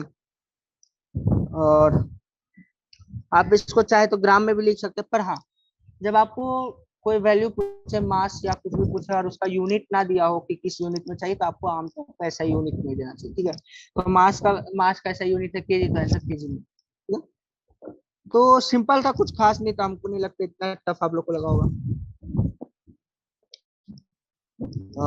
चलते हैं, मतलब जब एनसीईआरटी करने से फायदा क्या है ना, कि जब आप इजी क्वेश्चंस करते हैं ना, तो थोड़ा कॉन्फिडेंस आने लगता है चैप्टर में। क्यों? क्योंकि उससे आपका बेसिक क्लियर होने लगता है। जब आपका बेसिक क्लियर हो जाता है, तो जब उस क्वेश्चन को घुमा फिरा के दिया जाता है, तो आसानी से होता है, ठीक है। तो चलिए अब 2.2 की तरफ बढ़ते हुए, calculate the total number of, 2.2 में जो पहला क्वेश्चन है, calculate the total number of electron presence in 1 mole of methane, ठीक है। यानी calculate the total number of electron present in 1 mole of methane, माने अगर हम आपको 1 मोल मीथेन दे रहे हैं, तो उसमें टोटल नंबर ऑफ कितना इलेक्ट्रॉन प्रेजेंट है, ठीक। तो सबसे पहले मीथेन का स्ट्रक्चर जानने का प्रयास करते हैं। कितना है? CH4। हर एक 4 हाइड्रोजन का एक एक इलेक्ट्रॉन होता है, तो कितना इलेक्ट्रॉन होगा? टोटल 4। एक कार्बन का टोटल कितना होता है? अम, एक, दो, 6 होते हैं। टोटल कितने इलेक्ट्रॉन होगा? 10, ठीक है। यानी एक मॉलिक्यूल CH4 में 10 इलेक्ट्रॉन प्रेजेंट है। तो एक मोल CH4 में कितना इलेक्ट्रॉन होगा? एक मोल CH4 में कितना CH4 है?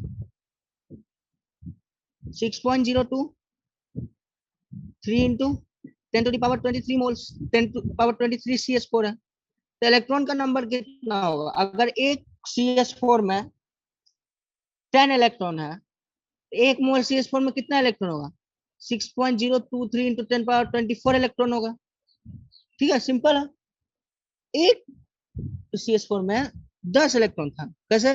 कार्बन का 6 इलेक्ट्रॉन था, और हाइड्रोजन 4 थे, तो हर एक हाइड्रोजन से एक एक इलेक्ट्रॉन, तो टोटल 10 इलेक्ट्रॉन थे।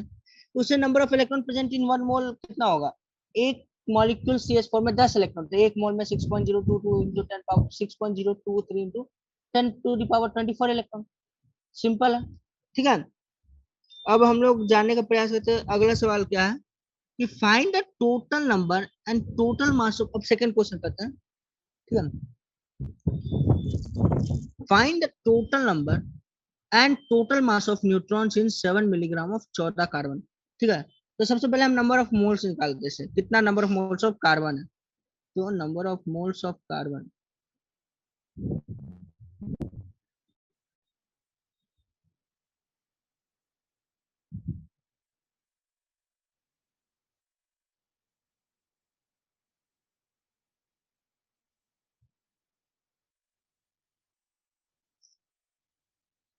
तो number of moles of carbon का फॉर्मूला क्या है? Given weight by atomic weight, ठीक है, या मॉलिक्यूलर वेट। तो 7 मिलीग्राम, नहीं, given weight by gram molecular weight, ठीक है, ग्राम मॉलिक्यूलर वेट। 7/4, ये मिलीग्राम में था, ये ग्राम में था, तो हम इसको 14 वाले को मिलीग्राम में बदल दिए। इससे आया ऑलमोस्ट 2000। तो 5 से 5 नीचे 5।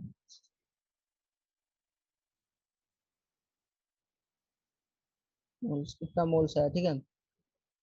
तो अब इन्होंने पूछा कि टोटल नंबर ऑफ न्यूट्रॉन्स, ठीक है। तो सबसे पहले एक मतलब नंबर ऑफ मोल्स जब निकाले तो इसमें टोटल कितना कार्बन होगा? 5 × 10⁻⁻⁴ इंटू 6 × 10⁻6.0।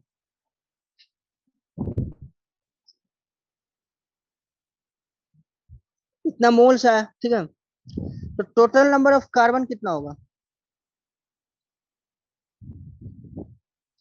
5 × 10⁻⁻⁴ इंटू 6.023 इंटू 10⁻23, है ना। 1/2000 कितना?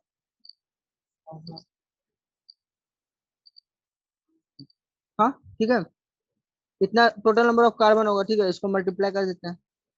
तो 5 से 15, 5 दूनी 10, 11, 500।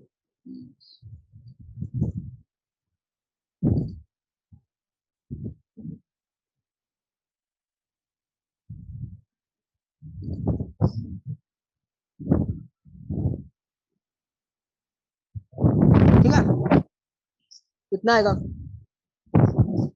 पूछा गया कि टोटल नंबर। अच्छा, बहुत सिंपल है। न्यूट्रॉन, अब एक कार्बन है, मान लीजिए कोई भी एटम है, ए मान लीजिए कोई एटम है, ठीक है। उसका मास m है और बाकी जेड है, ठीक है। और एटॉमिक नंबर जेड है, ठीक है। मास का फॉर्मूला क्या होता है? मास का फॉर्मूला होता है number of protons plus number of neutrons, है ना। अब क्या है कि इन्होंने पूछा कि अब एक कार्बन का मॉलिक्यूल अगर ले लीजिए 14C कार्बन का, ठीक है। तो एक 14C कार्बन जो है उसमें कार्बन कब, देखिए एटॉमिक नंबर हमेशा 6 ही रहेगा, चाहे कोई भी आइसो बार ले लीजिए, कोई भी आइसोटॉप ले लीजिए, मतलब सॉरी आइसोटॉप नहीं, हाँ, कोई भी आइसोटॉप ले लीजिए कार्बन का। आइसोटॉप का डिफिनेशन अगर आप जानते होंगे तो आइसोटॉप का अर्थ है कि एटॉमिक नंबर सेम है पर मास डिफरेंट है, ठीक है। तो जैसे for example isotopes of carbon अगर जाना जाए तो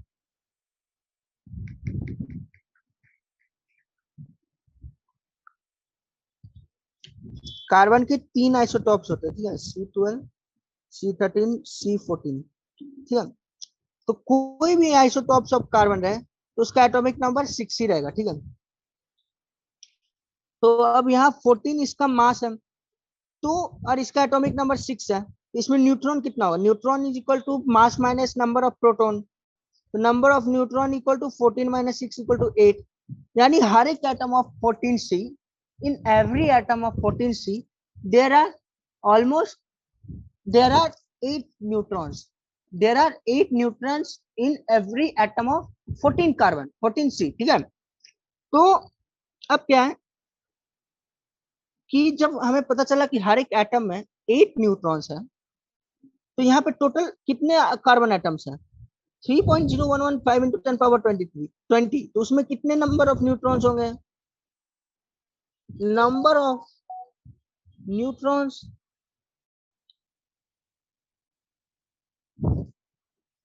इन 7 mg 14C इक्वल टू कितना होगा? नंबर ऑफ कार्बन कितना आया था? 3.0115 इंटू 10⁻20। और हर एक में 8 आया। हर एक एटम में 8 न्यूट्रॉन था। इससे कैलकुलेट करने पर 2.4 और 8।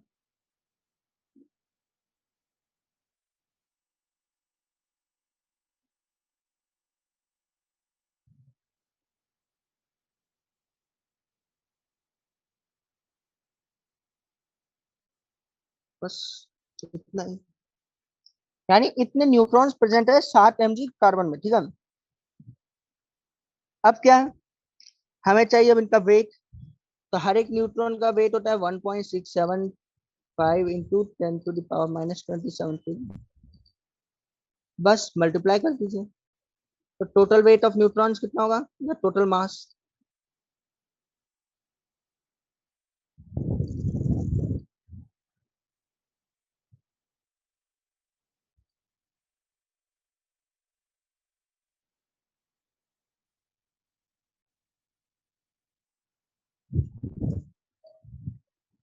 कितना आया था नंबर?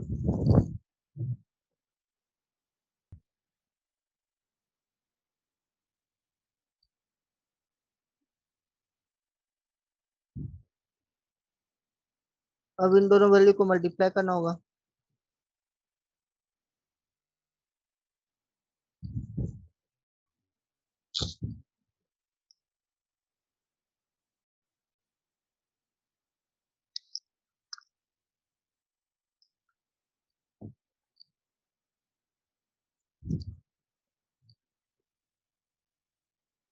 बस इतना।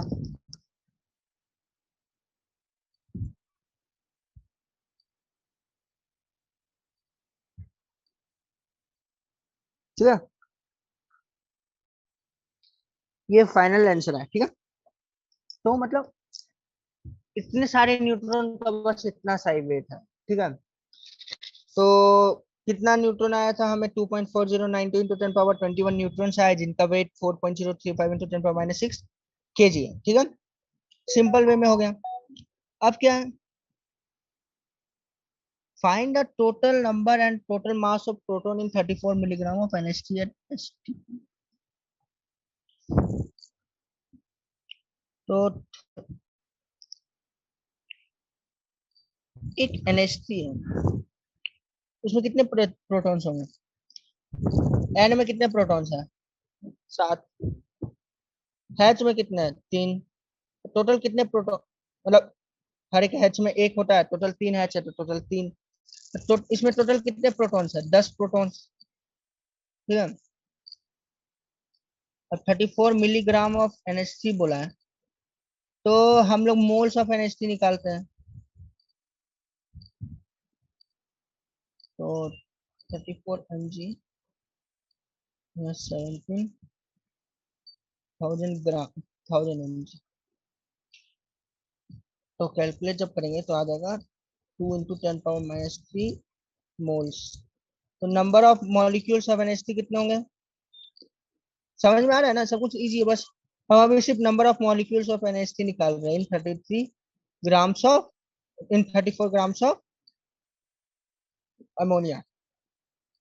तो number of NH3 molecules equal to,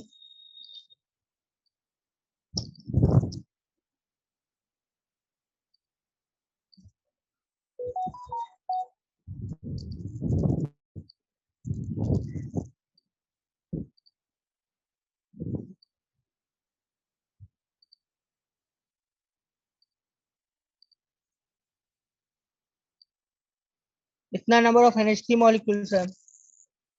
अब प्रोटॉन्स का तो नंबर कितना हो जाएगा?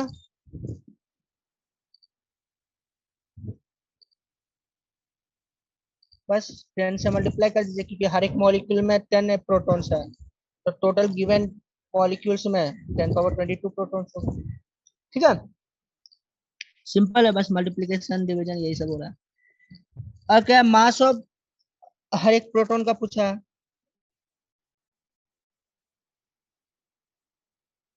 तो मास ऑफ टोटल मास, तो ये हर एक प्रोटॉन का मास कितना होता है? Mass of each proton 1.67 into या 2, याद नहीं, 1.6726 था ना, तो 3 होगा मोस्टली। तो 1.67, अब टोटल मास निकालना है, तो बस इन दोनों को मल्टीप्लाई कर दीजिए, इन दोनों को मल्टीप्लाई करिए।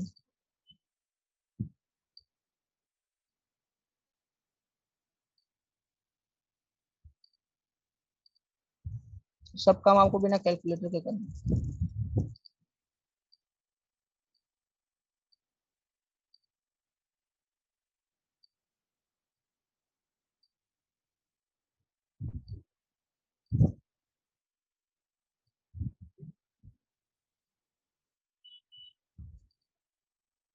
बस हो गया। इतना है 2.015 इंटू 10 पावर -5 kg है टोटल मास ऑफ प्रोटॉन। ठीक है, अब क्या है कि देखिए, एक अजीब सा इन्होंने सवाल पूछा। क्या सवाल बोला कि क्या टेम्परेचर और प्रेशर को चेंज करने पे वेट या मास या नंबर कुछ चेंज होगा तो नहीं, नहीं होना। क्यों? क्योंकि जो number of electron proton neutron ये सब होता है, ठीक है, वो सब टेम्परेचर बेस्ड नहीं होते, वो कांस्टेंट ही होते, ठीक है। मतलब कि जब तक अगर आप कुछ उसमें रिएक्शन नहीं कर रहे हैं, जब तक आप उसमें कुछ ऐसा चीज नहीं कर रहे हैं जिससे कुछ चेंज हो रहा हो, तब तक ऐसा संभव नहीं है, ठीक है।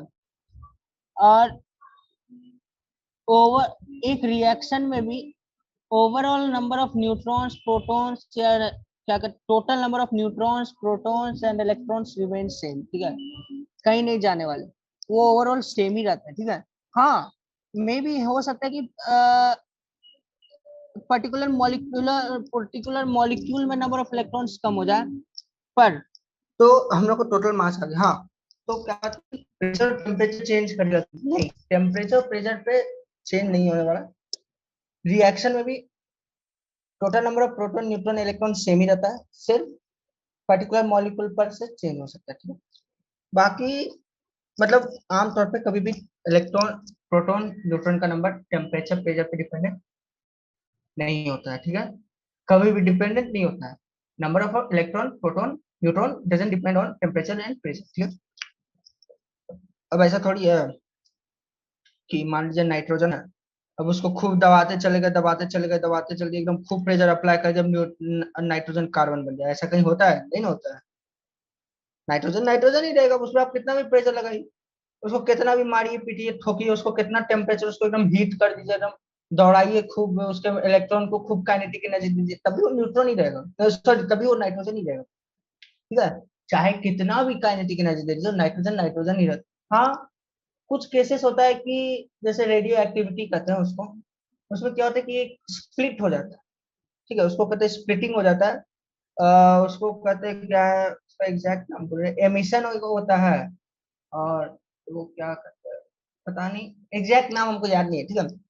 तो उस वो सब केस अलग है, वो न्यूक्लियर एक्टिविटी बेस्ड है, ठीक है। तो वो रेडियो एक्टिविटी का केस है, तो उस पर अभी हम लोग को जाना नहीं है, ठीक है। आमतौर पे चेंज नहीं होता है, जब तक रेडियो एक्टिविटी का केस नहीं पढ़ रहे हो तब तक चेंज नहीं होता है, ठीक है। अगर रेडियो एक्टिविटी का केस जब रेडियो एक्टिविटी का केस पढ़ते हैं तब हाँ मे भी शायद चेंज हो जाए, तब तक केस अलग ही है, ठीक है। तो इस क्वेश्चन में रेडियो एक्टिविटी से कोई लेना देना नहीं है, ठीक है। अब हम लोग 2.3 पे चलते, ठीक है। तो क्या था कि how many neutrons and protons are there in following nucleus, बहुत इजी, क्या है, सिर्फ फॉर्मूला, क्या है फॉर्मूला, क्या है, बस number of neutron number of sorry mass number equal to, यानी mass equal to number of neutrons plus number of proton, सबसे पहला फॉर्मूला। अब क्या है, हमें पता है number of protons equal to atomic number, बस इसी पे बेस पूरा किया जाए। अब क्या पूछा, पहला था 13C6, इसका एटॉमिक नंबर क्या होगा, 6। अब इसका मास नंबर दिया 13, तो नंबर ऑफ तो नंबर ऑफ प्रोटॉन्स क्या होगा, ये नंबर ऑफ प्रोटॉन्स का सिंबल लिख रहा है 6। नंबर ऑफ न्यूट्रॉन्स क्या होगा, मास नंबर इक्वल टू, नहीं मास नंबर माइनस प्रोटॉन्स का नंबर, तो 13 - 6 इक्वल टू 7, ये नंबर ऑफ न्यूट्रॉन है, ठीक है। उसी तरह 1608, उसमें number of protons 8, number of neutrons 8, ठीक है। 24 magnesium 12, number of protons 12, number of neutrons 12, ठीक है। उसी तरह 56 Fe26, number of protons 26, number of neutrons 30, उसी तरह 88 38 SR, इसमें number of protons 38, number of neutrons 88 - 38 कितना हुआ, 50।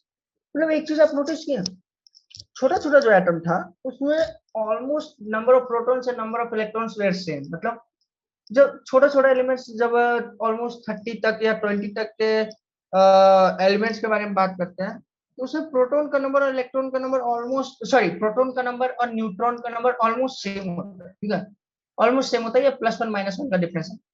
लेकिन उसका जैसे जैसे हम लोग 20 के बाद के एलिमेंट्स की तरफ बढ़ने लगते हैं, तो वो गैप बढ़ने लगता है, difference between number of protons and number of neutrons starts increasing, and sometimes it goes to very large values, ठीक है, like for example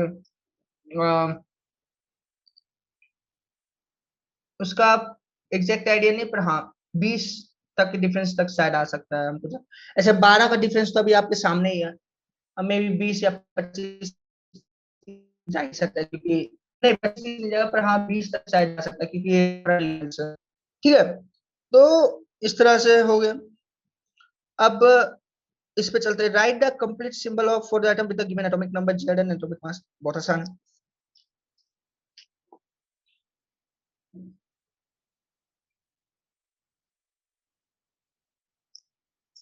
बस इसको तो आंसर करने का 17th एटॉमिक नंबर किसका होता है? क्लोरीन का होता है, तो इसको इस तरह लिख सकते हैं, क्लोरीन 17। यहाँ प्रोटॉन का नंबर, यहाँ पे 35 मास नंबर, ये यहाँ पे मास, ये पहला था। दूसरा का तो यार एक प्रकार से याद रखने टाइप का हो गया, तो वो यूरेनियम का सिंबल ऐसे होता है 92 230। और यहाँ देखिए कितना बड़ा गैप है नाइट प्रोटॉन के नंबर में और न्यूट्रॉन के नंबर में, ऑलमोस्ट 150। प्रोटॉन और न्यूट्रॉन के नंबर का गैप कितना, ऑलमोस्ट 150 से भी ज्यादा है। 233 - 90 तो कितना होता है? 133, 133 + 8 141, हाँ ऑलमोस्ट 150 का गैप। कितना बड़ा गैप हो गया, ठीक है। और फिर क्या वाला, Z = 4, तो hydrogen helium lithium beryllium, beryllium 4 9, ठीक है। सिंपल सा था लॉजिक, एकदम आराम से हो गया, आसान से, ठीक है। अब 2.5 पे चलते हैं। आशा है आपको अभी तक तो सब कुछ इजी लगा होगा, कुछ खास था नहीं।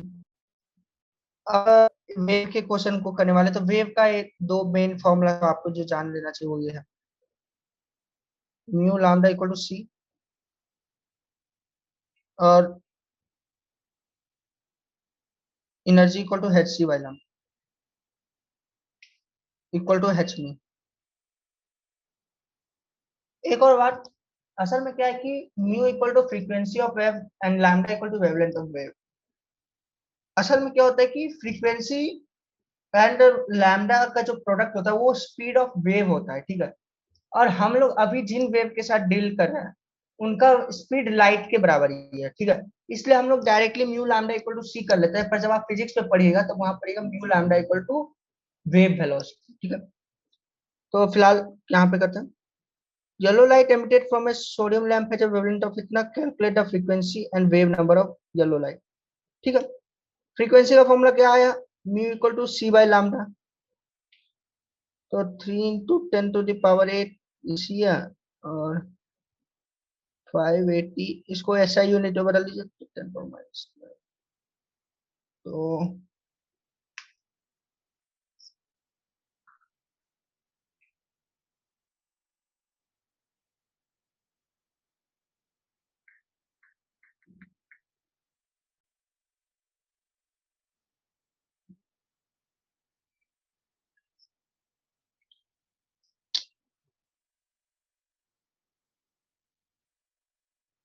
इतना हर्ज फ्रीक्वेंसी है, ठीक है। और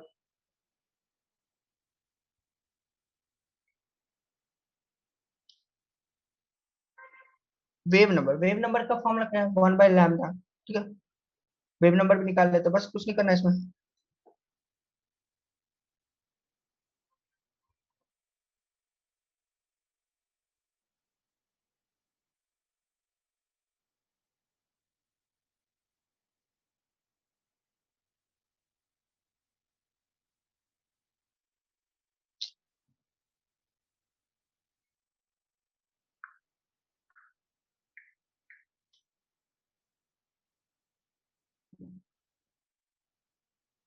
ठीक है, कुछ था नहीं, आराम से हो गया, ठीक है।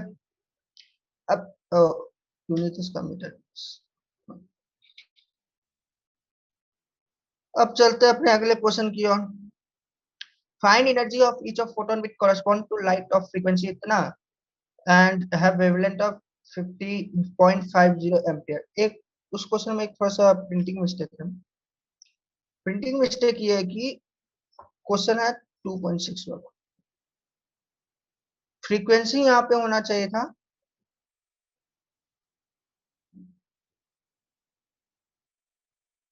गलती से 15, यहाँ पे आ गया। ठीक है, प्रिंटिंग मिस्टेक है। 3 × 10⁻15 हर्ट्ज। अब इस पे इन्होंने सबसे पहले पूछा एनर्जी, तो सिंपल है, energy equal to H mu. तो एच का वैल्यू होता है 6.626 इंटू 10⁻−31, ठीक है, 34 जॉल सेकेंड।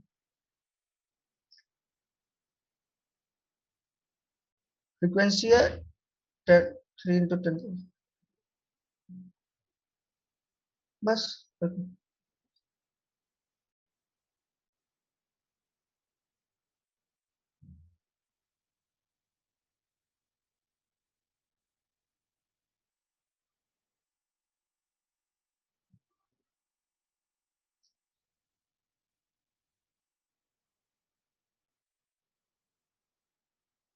ठीक है, यही है आंसर। ठीक है, अब आप चाहे तो इसको इलेक्ट्रॉन वोल्ट में भी बदल सकते हैं, अगर आपकी मर्जी हो तो कर सकते, कोई दिक्कत नहीं है। इलेक्ट्रॉन वोल्ट में भी इसका आप आंसर लिख सकते हैं। ठीक है, मोस्टली कुछ बोला नहीं तो जॉल्स में भी लिखे।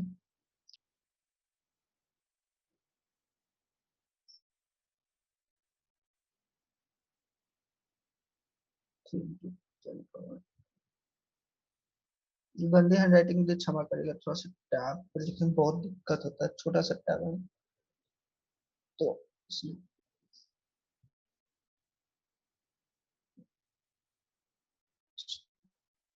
ठीक है, सब कुछ ऐसा ही यूनिट में बदल दिया, बस सिंपल सा फॉर्मूला लगाई, हैश वैल्यू लैम्डा में रखिए, सब कुछ ऐसा ही यूनिट में बदल ऐसे डालें। तो 0.5 था, तो पहले 10 तक है, इसको इसको मिटाइए। हाँ, इसको भी हटाइए, और यहाँ पे इसको 2 × 10⁻10 लिख सकते हैं। तो बाकी क्या था, 18 है, तो 14 कितना था, 16 होगा, और 16, और इसका डबल होगा, तो 3.98 into 10⁻−9, 1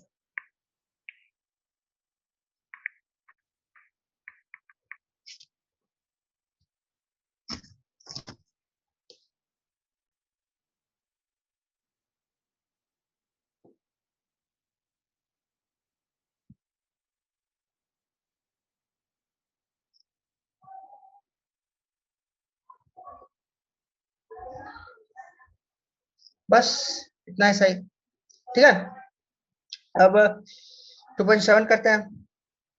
Calculate the wavelength frequency and wave number of lambda whose period is 2 into 10⁻10 second। कुछ नहीं है, बहुत सिंपल है। तो इस क्वेश्चन में इन्होंने क्या दिया हमें, टाइम पीरियड। ठीक है, हमें फ्रीक्वेंसी पता है इक्वल टू 1/टाइम पीरियड, तो इससे हमें क्या होगा कि 1/2 into 10⁻10 सब्स्टिट्यूट किए, तो यहाँ पर इससे हमें आ गया 5 × 10⁻9 हर्ट्ज, ये आया हमें फ्रीक्वेंसी। ठीक है, अब क्या है, फ्रीक्वेंसी आ गया, वेवलेंथ निकालेंगे, lambda equal to C by mu, 3 × 10⁻8, 5 × 10⁻9, इससे हमें आ गया लैम्डा इक्वल टू 0.6, ऐसे ही था तो 6 × 5 ठीक है, और 50 तो हाँ ठीक है, 0.06 मीटर्स। ठीक है, लैम्डा का यूनिट क्या होगा, मीटर्स, सब कुछ ऐसा ही। वेव नंबर आसान है, वेव नंबर इक्वल टू 1/λ, तो 100/6,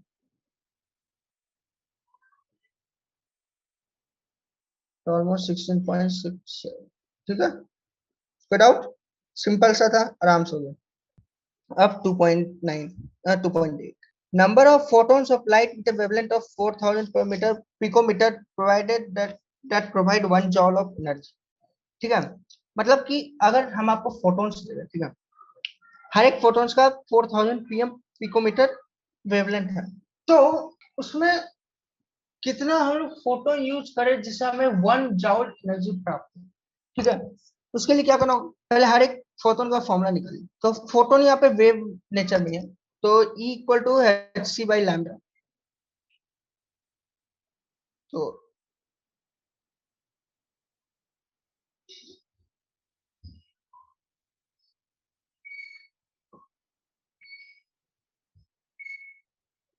divided by 4000 picometre, picometre is 10 power minus 2।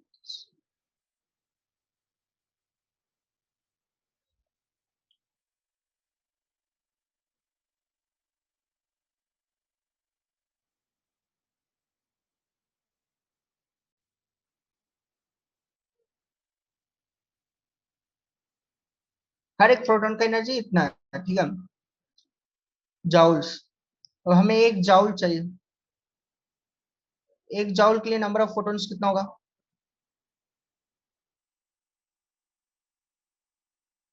1 by 4.695, sorry 4.695 into 10 to the power. अगर हैंडराइटिंग गंदा लग रहा हो तो हम जो बोल रहे हैं उस पर थोड़ा प्रयास करिएगा तो समझ में आ जाएगा, ठीक है। क्या है ना कि टैबलेट है, ये टैबलेट इससे पहले हम आईपैड पे पढ़ा था, तो आईपैड था दोस्त का, और हम उससे लेके पढ़ाते थे। अब हम घर पे आ गए तो घर पे मेरे पास एक छोटा सा एक टैबलेट है जिसमें, वो एप्पल का नहीं है, एप्पल का जो पेन होता है वो शार्प होता है, उसका निब होता है शार्प होता है, तो नॉर्मल पेन की तरह ही फील आता है। पर ये वाला स्टाइलस जो होता है नॉर्मल टैबलेट में थोड़ा अजीब सा होता है, तो लिखने में थोड़ा दिक्कत होता है। इसलिए अगर हैंड राइटिंग मेरा नहीं समझ में आ रहा हो आपको, तो आप हम जो बोल रहे हैं उस पर फोकस करने का प्रयास करिए, ठीक है, उससे आपको आराम से समझ में आएगा। यार क्या हो गया यार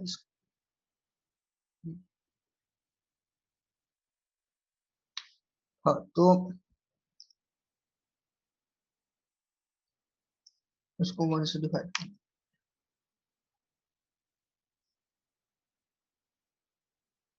इतना नंबर ऑफ फोटॉन्स चाहिए, ठीक है, और यही आंसर है, हो गया, खत्म।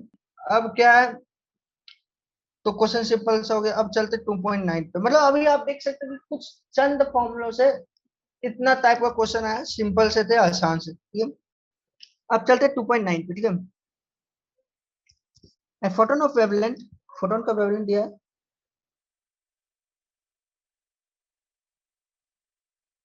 strikes on metal surface, the bulk function of the metal being इतना, calculate the energy of photon, the kinetic energy of emission, the velocity of photoelectron, अलावा कुछ। तो ये क्या है, फोटो इलेक्ट्रॉन एमिशन पे। इलेक्ट्रॉन फोटो इलेक्ट्रॉन एमिशन का formula कहता है कि एनर्जी ऑफ लाइट फॉलिंग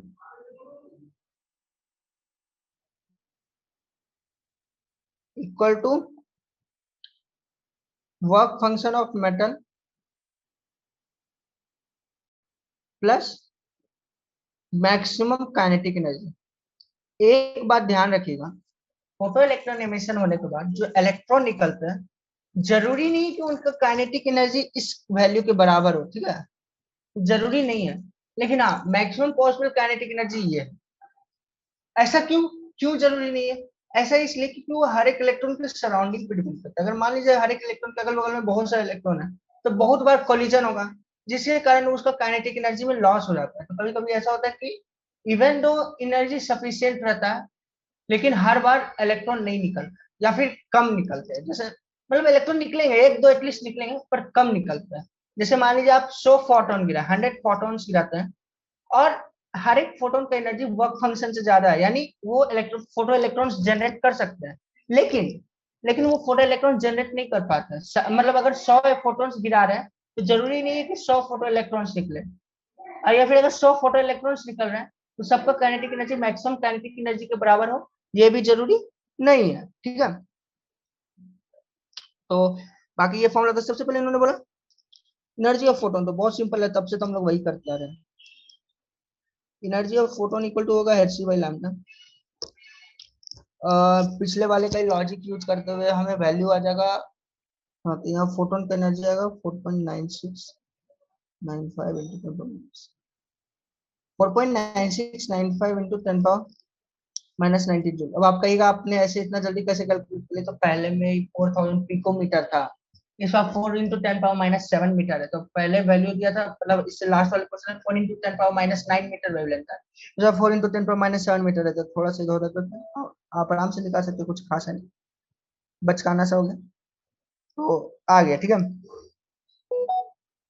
अब क्या है दूसरा, the kinetic energy of emission, यानी डायरेक्टली वो मैक्सिमम काइनेटिक एनर्जी है। तो सबसे पहले हम वर्क फंक्शन ऑफ मेटल जानते हैं, तो 2.13 इलेक्ट्रॉन वोल्ट दिया है, तो यहाँ पे एनर्जी इलेक्ट्रॉन वोल्ट में, ठीक है, तो हमें क्या करना होगा, उसको जाउल में बदलना होगा, या फिर ऐसा करते एक जाउल पे बदल देते इलेक्ट्रॉन में, इलेक्ट्रॉन वोल्ट में, तो इस एनर्जी को हम लोग इलेक्ट्रॉन वोल्ट में लिख सकते हैं।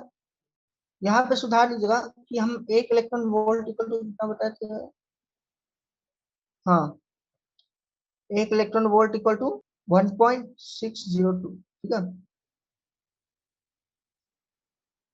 10⁻⁻19 जॉल।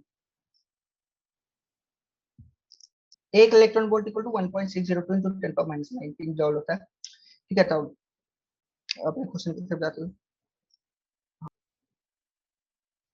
अब इस वैल्यू को इलेक्ट्रॉन वोल्ट में बदल देते हैं, ठीक है, तो इतना इलेक्ट्रॉन वोल्ट है, ठीक है, तो इसको अप्रोक्सीमेट करके कितना लिखते हैं, ठीक है। वर्क फंक्शन इन्होंने दिया 2.13 इलेक्ट्रॉन वोल्ट, तो काइनेटिक एनर्जी ऑफ एमिशन यानी मैक्सिमम काइनेटिक एनर्जी आएगा 3.10 माइनस 2.13, तो ये हो गया वैल्यू ऑलमोस्ट।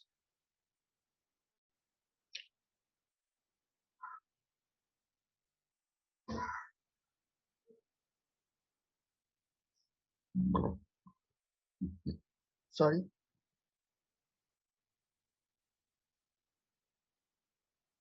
यही है kinetic energy of emission. Velocity of photo electron, तो मतलब वो कैलकुलेशन बहुत मतलब हार्ड हो जा रहा है, ठीक है, फिर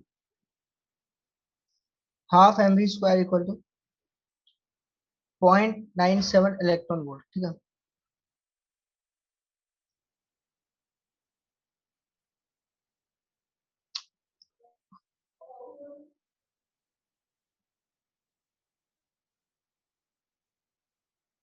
इसको जाउल्स में पहले बदलते हैं,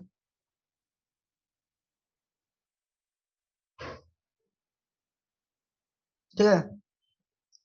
अब ये ही कैलकुलेट करते हुए, तो half into 9.1 into 10⁻⁻31 V square equal to,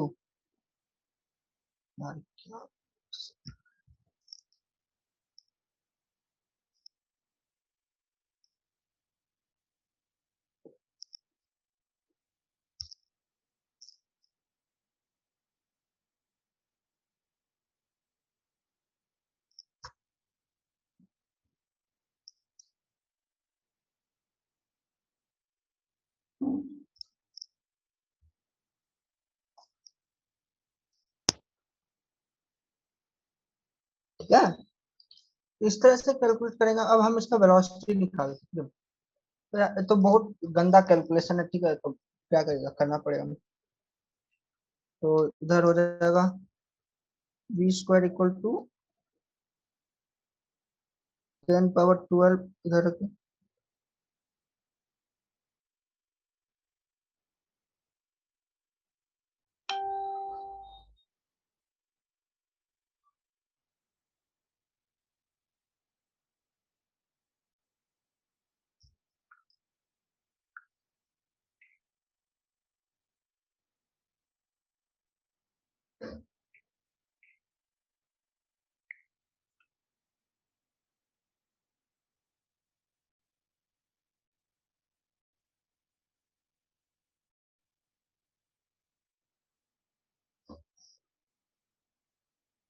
इतना आया इलेक्ट्रॉन का वेलोसिटी, मैक्सिमम वेलोसिटी है, ठीक है, वेलोसिटी ऑफ फोटो इलेक्ट्रॉन, ठीक है, तो ये आ गया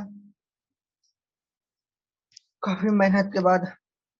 आप लोग को तो बहुत करना पड़ेगा क्योंकि आपको रूट कैलकुलेट करना है, बहुत कुछ है इसमें। ठीक है, तो मतलब देखिए फॉर्मूला सिंपल है, लॉजिक भी सिंपल है, कैलकुलेशन ज्यादा है, कोई बात नहीं। ठीक है, मतलब एटॉमिक स्ट्रक्चर के क्वेश्चंस में एक बहुत बड़ा प्रॉब्लम रहता है, कैलकुलेशंस बहुत टफ दे देते हैं, मतलब बहुत एकदम करते करते माथा खराब हो जाता है, बहुत बार कैलकुलेशन एरर्स हो जाता है।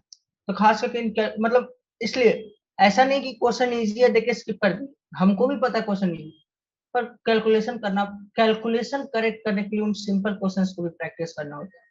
उससे क्या होता है कि अगर मान लीजिए कोई क्वेश्चन आपको इजी लग रहा है तो आप सोच रहे हैं चलो स्किप कर देते हैं, मतलब एग्जाम में नहीं, मतलब किसी एक्सरसाइज नोट में या एक्सरसाइज प्रॉब्लम में, या फिर अगर कोई मटेरियल सॉल्व कर रहे हैं उसमें देख रहे हैं कि इजी क्वेश्चन है तो स्किप कर देते, नहीं स्किप नहीं करना, उस क्वेश्चन को भी सॉल्व करना इजी है इसलिए कम टाइम लगना चाहिए, लेकिन कैलकुलेशन इसमें है।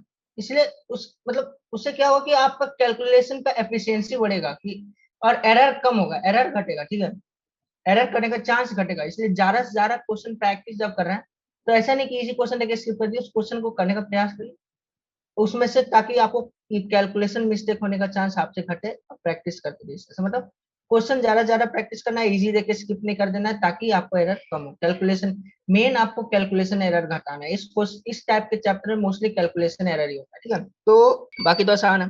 अब चलते 2.10,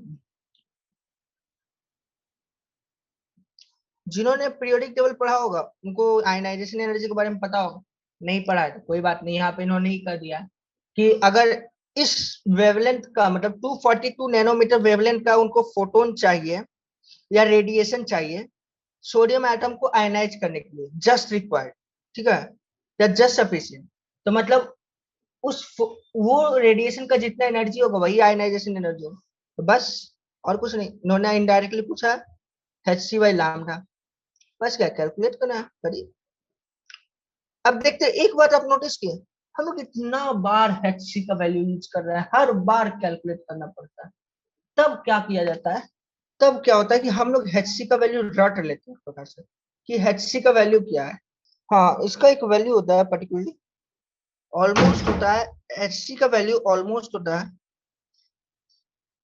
1240 इलेक्ट्रॉन वोल्ट नैनोमीटर। ठीक है, तो यहाँ पे जब डील करेंगे इस वैल्यू को, जब यहाँ सब्स्टिट्यूट करेंगे तो 1240 इलेक्ट्रॉन वोल्ट नैनोमीटर, तो यहाँ लैम्डा का वैल्यू हम लोग को नैनोमीटर में रहने देना है। ठीक है, इससे हमें इलेक्ट्रॉन, इससे हमें एनर्जी का कुछ वैल्यू, इससे हमें वैल्यू आ जाएगा आराम से। ठीक है, लेकिन क्या है ना, इसमें गड़बड़ होने का चांस रहता है।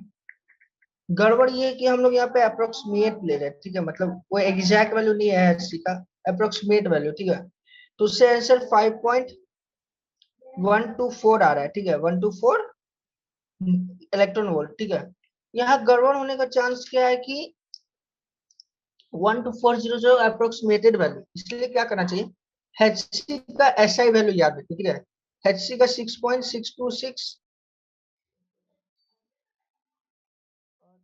3 इंटू 10 पावर 8, इसको मल्टीप्लाई करिए तो क्या आता है,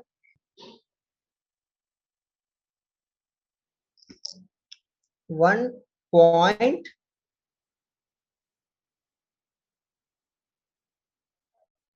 अगर कुछ प्रोडक्ट मल्टीप्लिकेशन गलत हो रहा होगा तो क्षमा करिएगा, थोड़ा सा आप लोग एक बार खुद से कैलकुलेट करके वेरीफाई करिए। ऐसे सही है, टेंशन लेने की कोई बात नहीं, हम अच्छा से भी कैलकुलेट। ठीक है, तो HC का वैल्यू ये है, SI यूनिट में इसको याद कर लीजिए। ठीक है, इसको SI यूनिट में याद कर लीजिए और आराम से सारे कैलकुलेशन करते चलिए, आपको आराम से आंसर आते रहे। ठीक है, तो ऐसे 1240 वाला अप्रोक्सीमेशन भी आप यूज कर सकते हैं। आमतौर पे अगर ऑप्शन बेस्ड है तो आराम से यूज कर ही सकते हैं, क्योंकि ऑप्शन अगर रहेगा तो सिमिलर आंसर ही आएगा, तो उसके बेस पे आप दे सकते हैं। ठीक है, तो हमें आयनाइजेशन एनर्जी आ गया। ठीक है, कितना आयनाइजेशन एनर्जी का वैल्यू 5.124। ठीक है, 5.124 इलेक्ट्रॉन वोल्ट आया, तो उसको आपको एक चीज आप नोट की, इन्होंने पूछा किलो जूल पर मोल में। ठीक है, यानी हमें जो एनर्जी आया वो एक एटम का है, हमें हर एक मोल के लिए कितना एनर्जी चाहिए वो पता करना है। ठीक है, किलो जूल पर मोल में पूछा, तब क्या करना होगा, सबसे पहले तो इसको जॉल में बदलना है, तो जॉल में बदलने के लिए 5.124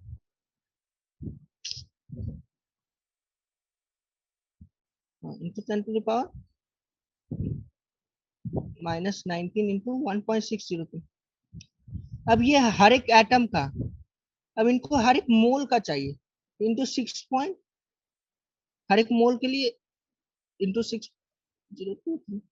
मतलब जैसे क्या था कि इतना एनर्जी आया कि हर एक एटम को आयनाइज करने के लिए, यानी हर एक एटम का आयनाइजेशन एनर्जी इतना है, ठीक है। अब इसको चाहिए किलो जॉल पर मोल में, इसलिए पर मोल का एनर्जी चाहिए होगा, तो एक मोल में इतना एटम्स होते हैं, तो ये टोटल एनर्जी हो गया 1 किलो मोल। एक मोल के लिए कितना आयनाइजेशन एनर्जी निकल जाएगा, ठीक है। अब क्या है, इन्होंने किलो जाउल्स में पूछा है, तो हमें वैल्यू जाउल्स में पता है, ठीक है। तो अब क्या करना होगा, हमको इंटू 10⁻³ करना होगा। इससे जो वैल्यू आएगा वो रिक्वायर्ड वैल्यू है। तो चलिए कैलकुलेटर में लगाते हैं, आप लोग हाथ से करिए। 494.41 किलो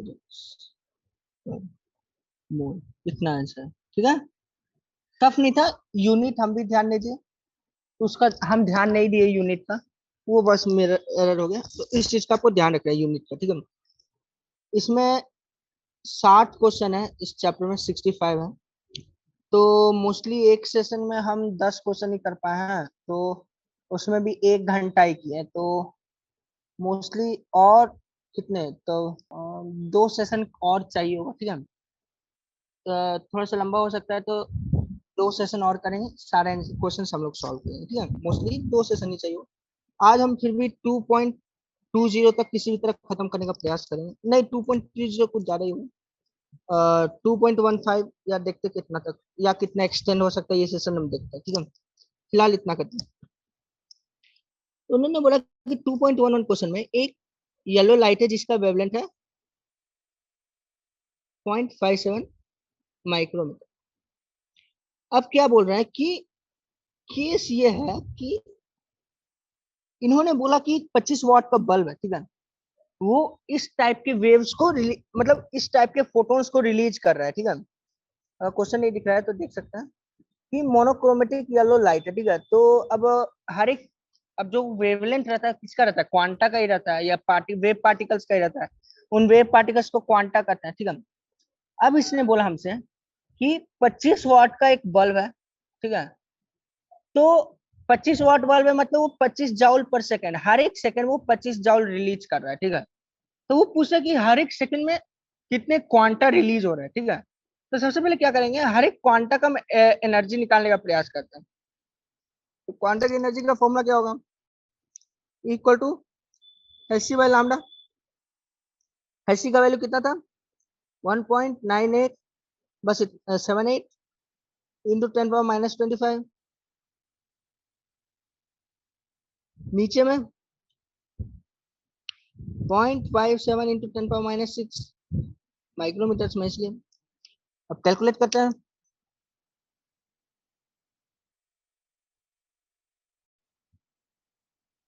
इतना जाउल है हर एक फोटोन का एनर्जी, हर एक क्वांटा का।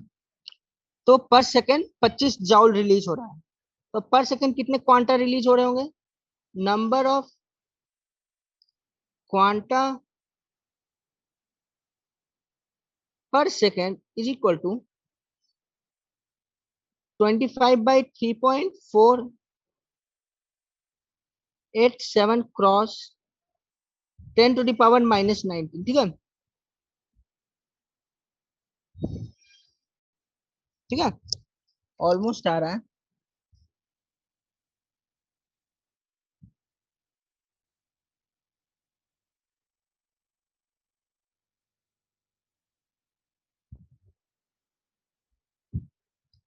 इतने number of quanta per second release हो रहे, ठीक है, कोई दिक्कत। सबसे पहले हम लोगों ने क्या किया, हर एक फोटोन यानी हर एक क्वांटा का हम लोगों ने पहले एनर्जी निकाला। उससे फिर हमने ये जाना कि बल्ब का वाट है, बल्ब का वाट से हम लोगों ने पता किया कि हर एक सेकंड में कितना एनर्जी निकल रहा है। पावर इक्वल टू क्या होता है, एनर्जी पर सेकंड, है ना। तो हर एक सेकंड में 25 जॉल निकल रहा है, और हमने जाना कि हर एक क्वांटा का एनर्जी सम वैल्यू है। उससे हमने हर एक सेकंड में कितने क्वांटा रिलीज हो रहे हैं उसका नंबर निकाल लिया, ठीक है। सिंपल है, इसका यूनिट आप सेकंड इनवर्स लिख सकते हैं, ठीक है। तो ये हमारा आंसर आ गया। और 2.12 करते हैं। 2.12 क्या है कि electrons are emitted with zero velocity from a metal surface when it is exposed to radiation। Calculator थ्रीसन। हाँ बहुत आसान है, कुछ टफ नहीं है इसमें। कि electrons are emitted with zero velocity from a metal surface when it is exposed to radiation of wavelength इतना। मतलब कह रहे हैं कि इस वेवलेंथ पे इलेक्ट्रॉन्स का मैक्सिमम काइनेटिक एनर्जी ही जीरो है, यानी it is just beginning of photo effect, photo electric effect, sorry photo electric emission effect, ठीक है। तो यानी यहाँ पे क्या होगा कि जब वो फॉर्मूला हम लिखेंगे, energy of light equal to work function plus kinetic energy, तो वहां वैल्यू इक्वल टू जीरो हो जाएगा। यानी वहां पे वर्क फंक्शन इक्वल टू हो जाएगा एनर्जी ऑफ लाइट, ठीक है, या फिर energy of photon in light, ठीक है, energy of photon, energy of this photon of light, ठीक है। तो अब यहाँ फॉर्मूला लिखेंगे, वहां पे एनर्जी ऑफ लाइट फॉलिंग लिखा है, क्षमा करेगा, energy of each photon of light falling, ठीक है, energy of each photon of light falling. तो एनर्जी ऑफ, यहाँ पे भी सुधार देते हैं, energy of photon of falling light, ठीक है। तो एच सी बाई लैम्डा, तो इसका वैल्यू क्या था,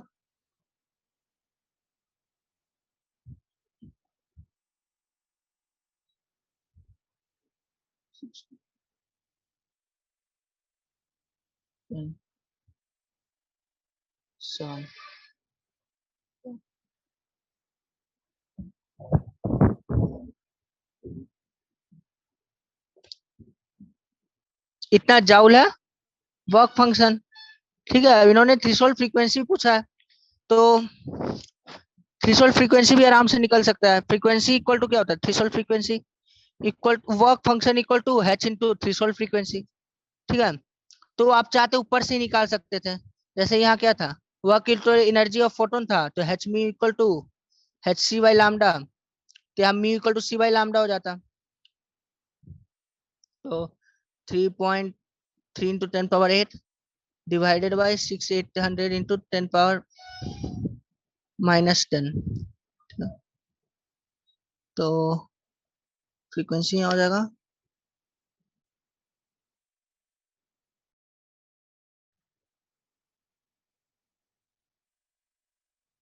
हर्ज, थ्रेशोल्ड फ्रीक्वेंसी भी आ गया, ठीक है। आसान सा था, सिंपली हो गया।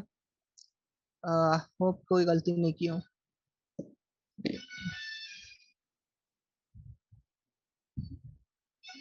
हाँ ठीक है।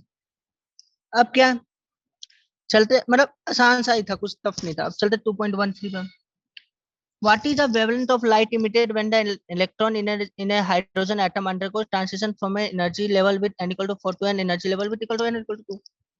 तो इससे पहले हमने एक फॉर्मूला देखा, ये वाला, हाँ ये वाला है ना, v bar equal to, v bar यहाँ पे क्या है, वेव नंबर, यानी 1/λ equal to 109,677 1/n1 square minus 1/n2 square, ठीक है, सेंटीमीटर इनवर्स,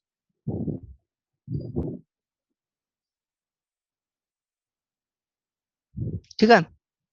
अब n इक्वल टू, तो n1 यहाँ पे क्या होगा, 2 होगा, ठीक है। n1 यहाँ पे होता है फाइनल स्टेट, n2 होता है इनिशियल स्टेट, ठीक है।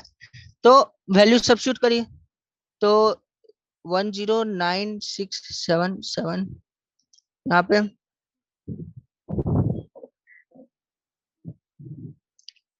ये हो जाएगा 1/4 माइनस 1/16, ठीक है। तो जब कैलकुलेट करिएगा तो आएगा ऑलमोस्ट 12/16, 4 16, नहीं नहीं 4 16 3/16, और इसको जब कैलकुलेट करेंगे हम लोग आ जाएगा इतना,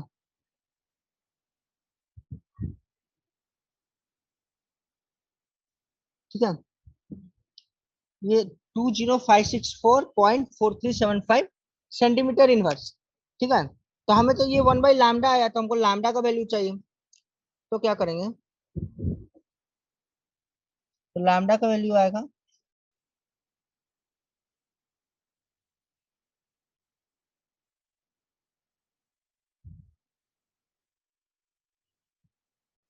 -5 सेंटीमीटर। तो उसको मीटर्स में कर लेते हैं, 4.1 4.86 7 मीटर्स, इतना वेवलेंथ है इसका, light wavelength of light emitted, ठीक है। अब क्या है? मतलब सिंपल सा ही था, ठीक है। अब चलते, मतलब इसमें क्या लॉजिक था कि वो बस फॉर्मूला था, कोई लॉजिक लॉजिक है, ठीक है। एनर्जी ऑफ दैट स्टेट, ठीक है, N state N equal to 4 का जो एनर्जी का स्टेट होगा, ठीक है, और एनर्जी ऑफ एनर्जी का जो एन इक्वल टू 2 का एनर्जी का स्टेट होगा, ठीक है, दोनों का गैप निकाल लीजिए, एनर्जी आ जाएगा, ठीक है। और हम लोगों ने क्या पढ़ा था, अगर आपको याद होगा तो यहाँ देखिए, N equal to delta E by H, ठीक है।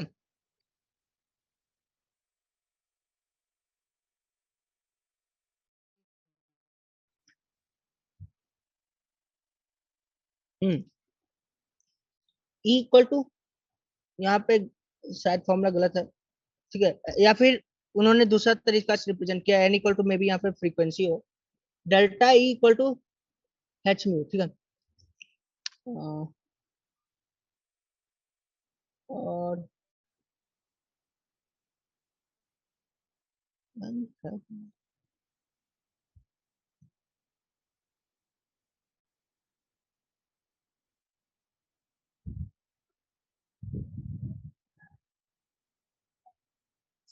यहाँ पे जो एन है वो एन नहीं, एक्चुअली वहाँ पे फ्रीक्वेंसी होना चाहिए, ठीक है, फ्रीक्वेंसी होना चाहिए था फर्स्ट ऑफ। तो डेल्टा इक्वल टू एच में mu equal to delta E by H, first thing. Second thing, और की हम आपको आज इसका थ्योरी मतलब कैसे दिया है वो आज नहीं बता पा रहे हैं, अगला सेशन कर लेंगे, उसमें हम आपको बताने का हम प्रयास करेंगे, तब तक हम खुद पढ़ के आते हैं, ठीक है। तो ठीक है, पता नहीं कुछ तो करो, ठीक है, हम आपको ये बात कल बताएंगे, ठीक है। तब तक अगले क्वेश्चन पे चलते हैं, उसके मतलब हमको आपको बताना है कि वो ट्रांजिशन जो प्रूफ आया है, एनर्जी लैम्डा का जो प्रूफ आया है, मतलब वो फॉर्मूला कहाँ से आया, ठीक है। तो वो हम कल आपको बताएंगे, हम खुद पढ़ के बताते हैं आपको, तब तक क्वेश्चन कर लेते हैं, एक दो क्वेश्चन, 2.15 तक का टारगेट था तो आज तक उसको कर।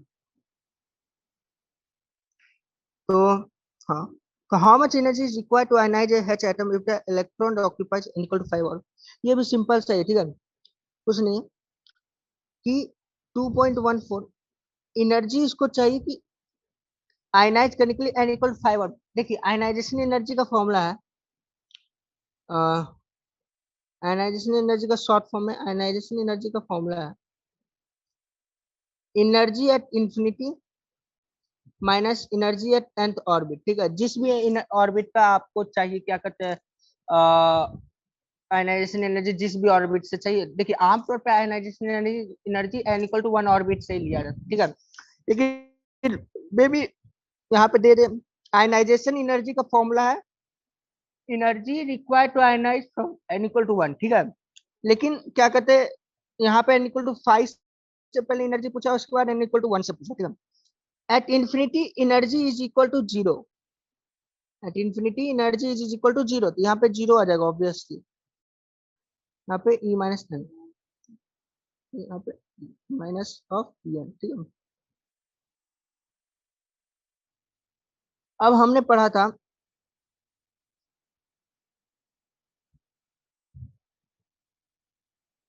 ऐसे तो आप इसको डिराइव कर सकते हैं एनर्जी को बोर्स का फॉर्मूला से, पर हमने आपको कहा था कि इस जनरल वैल्यू को याद रखिएगा, ठीक है।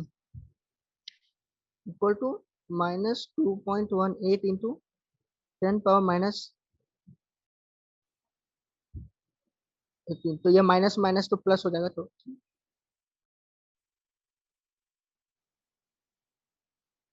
ठीक है।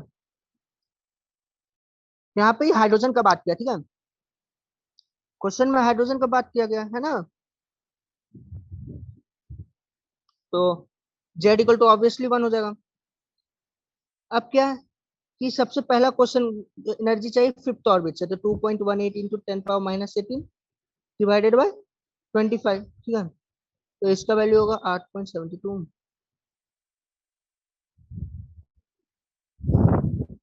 टोटल इतना एनर्जी चाहिए फिफ्थ ऑर्बिट से आयनाइज करने के लिए, क्योंकि मतलब n इक्वल टू 5 पे En था ना, तो n इक्वल टू 5 होगा यहाँ पे। उसी तरह उन्होंने पूछा n इक्वल टू 1 पे, तो E इक्वल टू हो जाएगा 2.18 इंटू 10⁻−18 डायरेक्ट, ठीक है। अब इन दोनों में अंतर क्या है, तो this value is 25 times of this, ठीक है। Energy required to ionize from fifth orbit is almost 1 by energy required to ionize from first orbit is 25 times of energy required to ionize from fifth orbit, ठीक है। Simple सा था, formula based, ठीक है। उसी तरह 2.15 हमको लगता आशा करते समझ में आया होगा।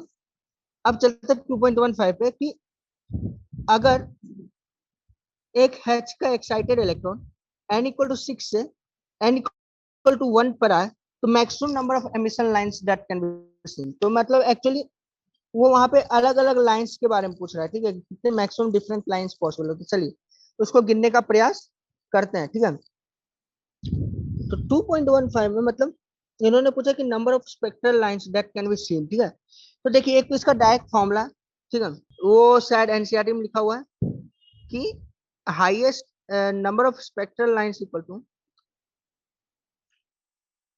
number of maximum emission line equal to maximum, या फिर number of maximum emission lines equal to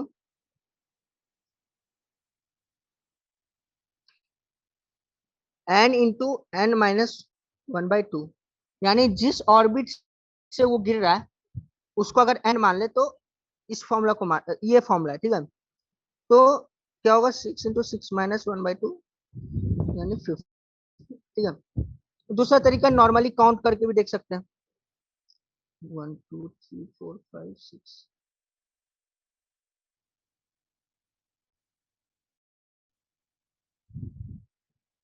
तो 1 2 3 4 5 6, तो कैसे कैसे टूट के आ सकते हैं।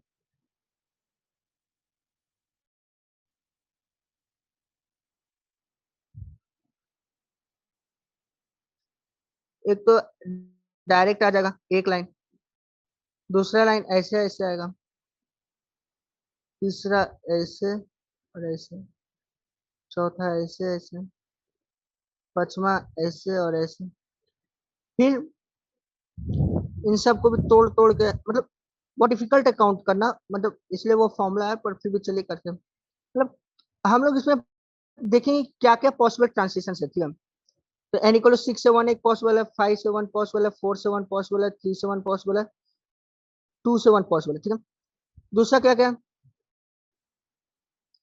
एक 6 से 5 हो सकता है, और 6 से 1 था, अब एक 6 से 2 हो सकता है, 5 से 2 हो सकता है, 4 से 2 हो सकता है, 3 से 2 हो सकता है, 5 से 2, 5 से 4 से 3 से 2 हो सकता है, 3 6 5, और एक 4 से और एक 3 से 2, ठीक है।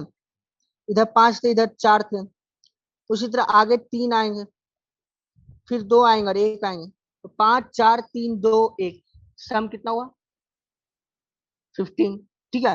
मतलब इस तरह से आप कैलकुलेट भी कर सकते हैं, लॉजिकली आप खुद से कैलकुलेट कर सकते हैं, फॉर्मूला यूज करिए, दोनों से आंसर सेम है, ठीक है। तो आज काफी टाइम हो चुका है, बाकी कल सेशन करेंगे, कल आगे हम लोग जाने का प्रयास करेंगे कि कल आगे हम लोग अगले नेक्स्ट रिमेनिंग कितने क्वेश्चन, 50 हो गए, 50 क्वेश्चन और बाकी है, तो कल परसों 2 सेशंस में हो जाएंगे। दूसरी बात कि एक जो वो क्वेश्चन बच गया बोर्स फ्रीक्वेंसी रूल का, वो वाला एक थोड़ा सा हम आपको देख के कल बता देंगे, ठीक है। आज क्लास एंड करते हैं, बहुत बहुत धन्यवाद।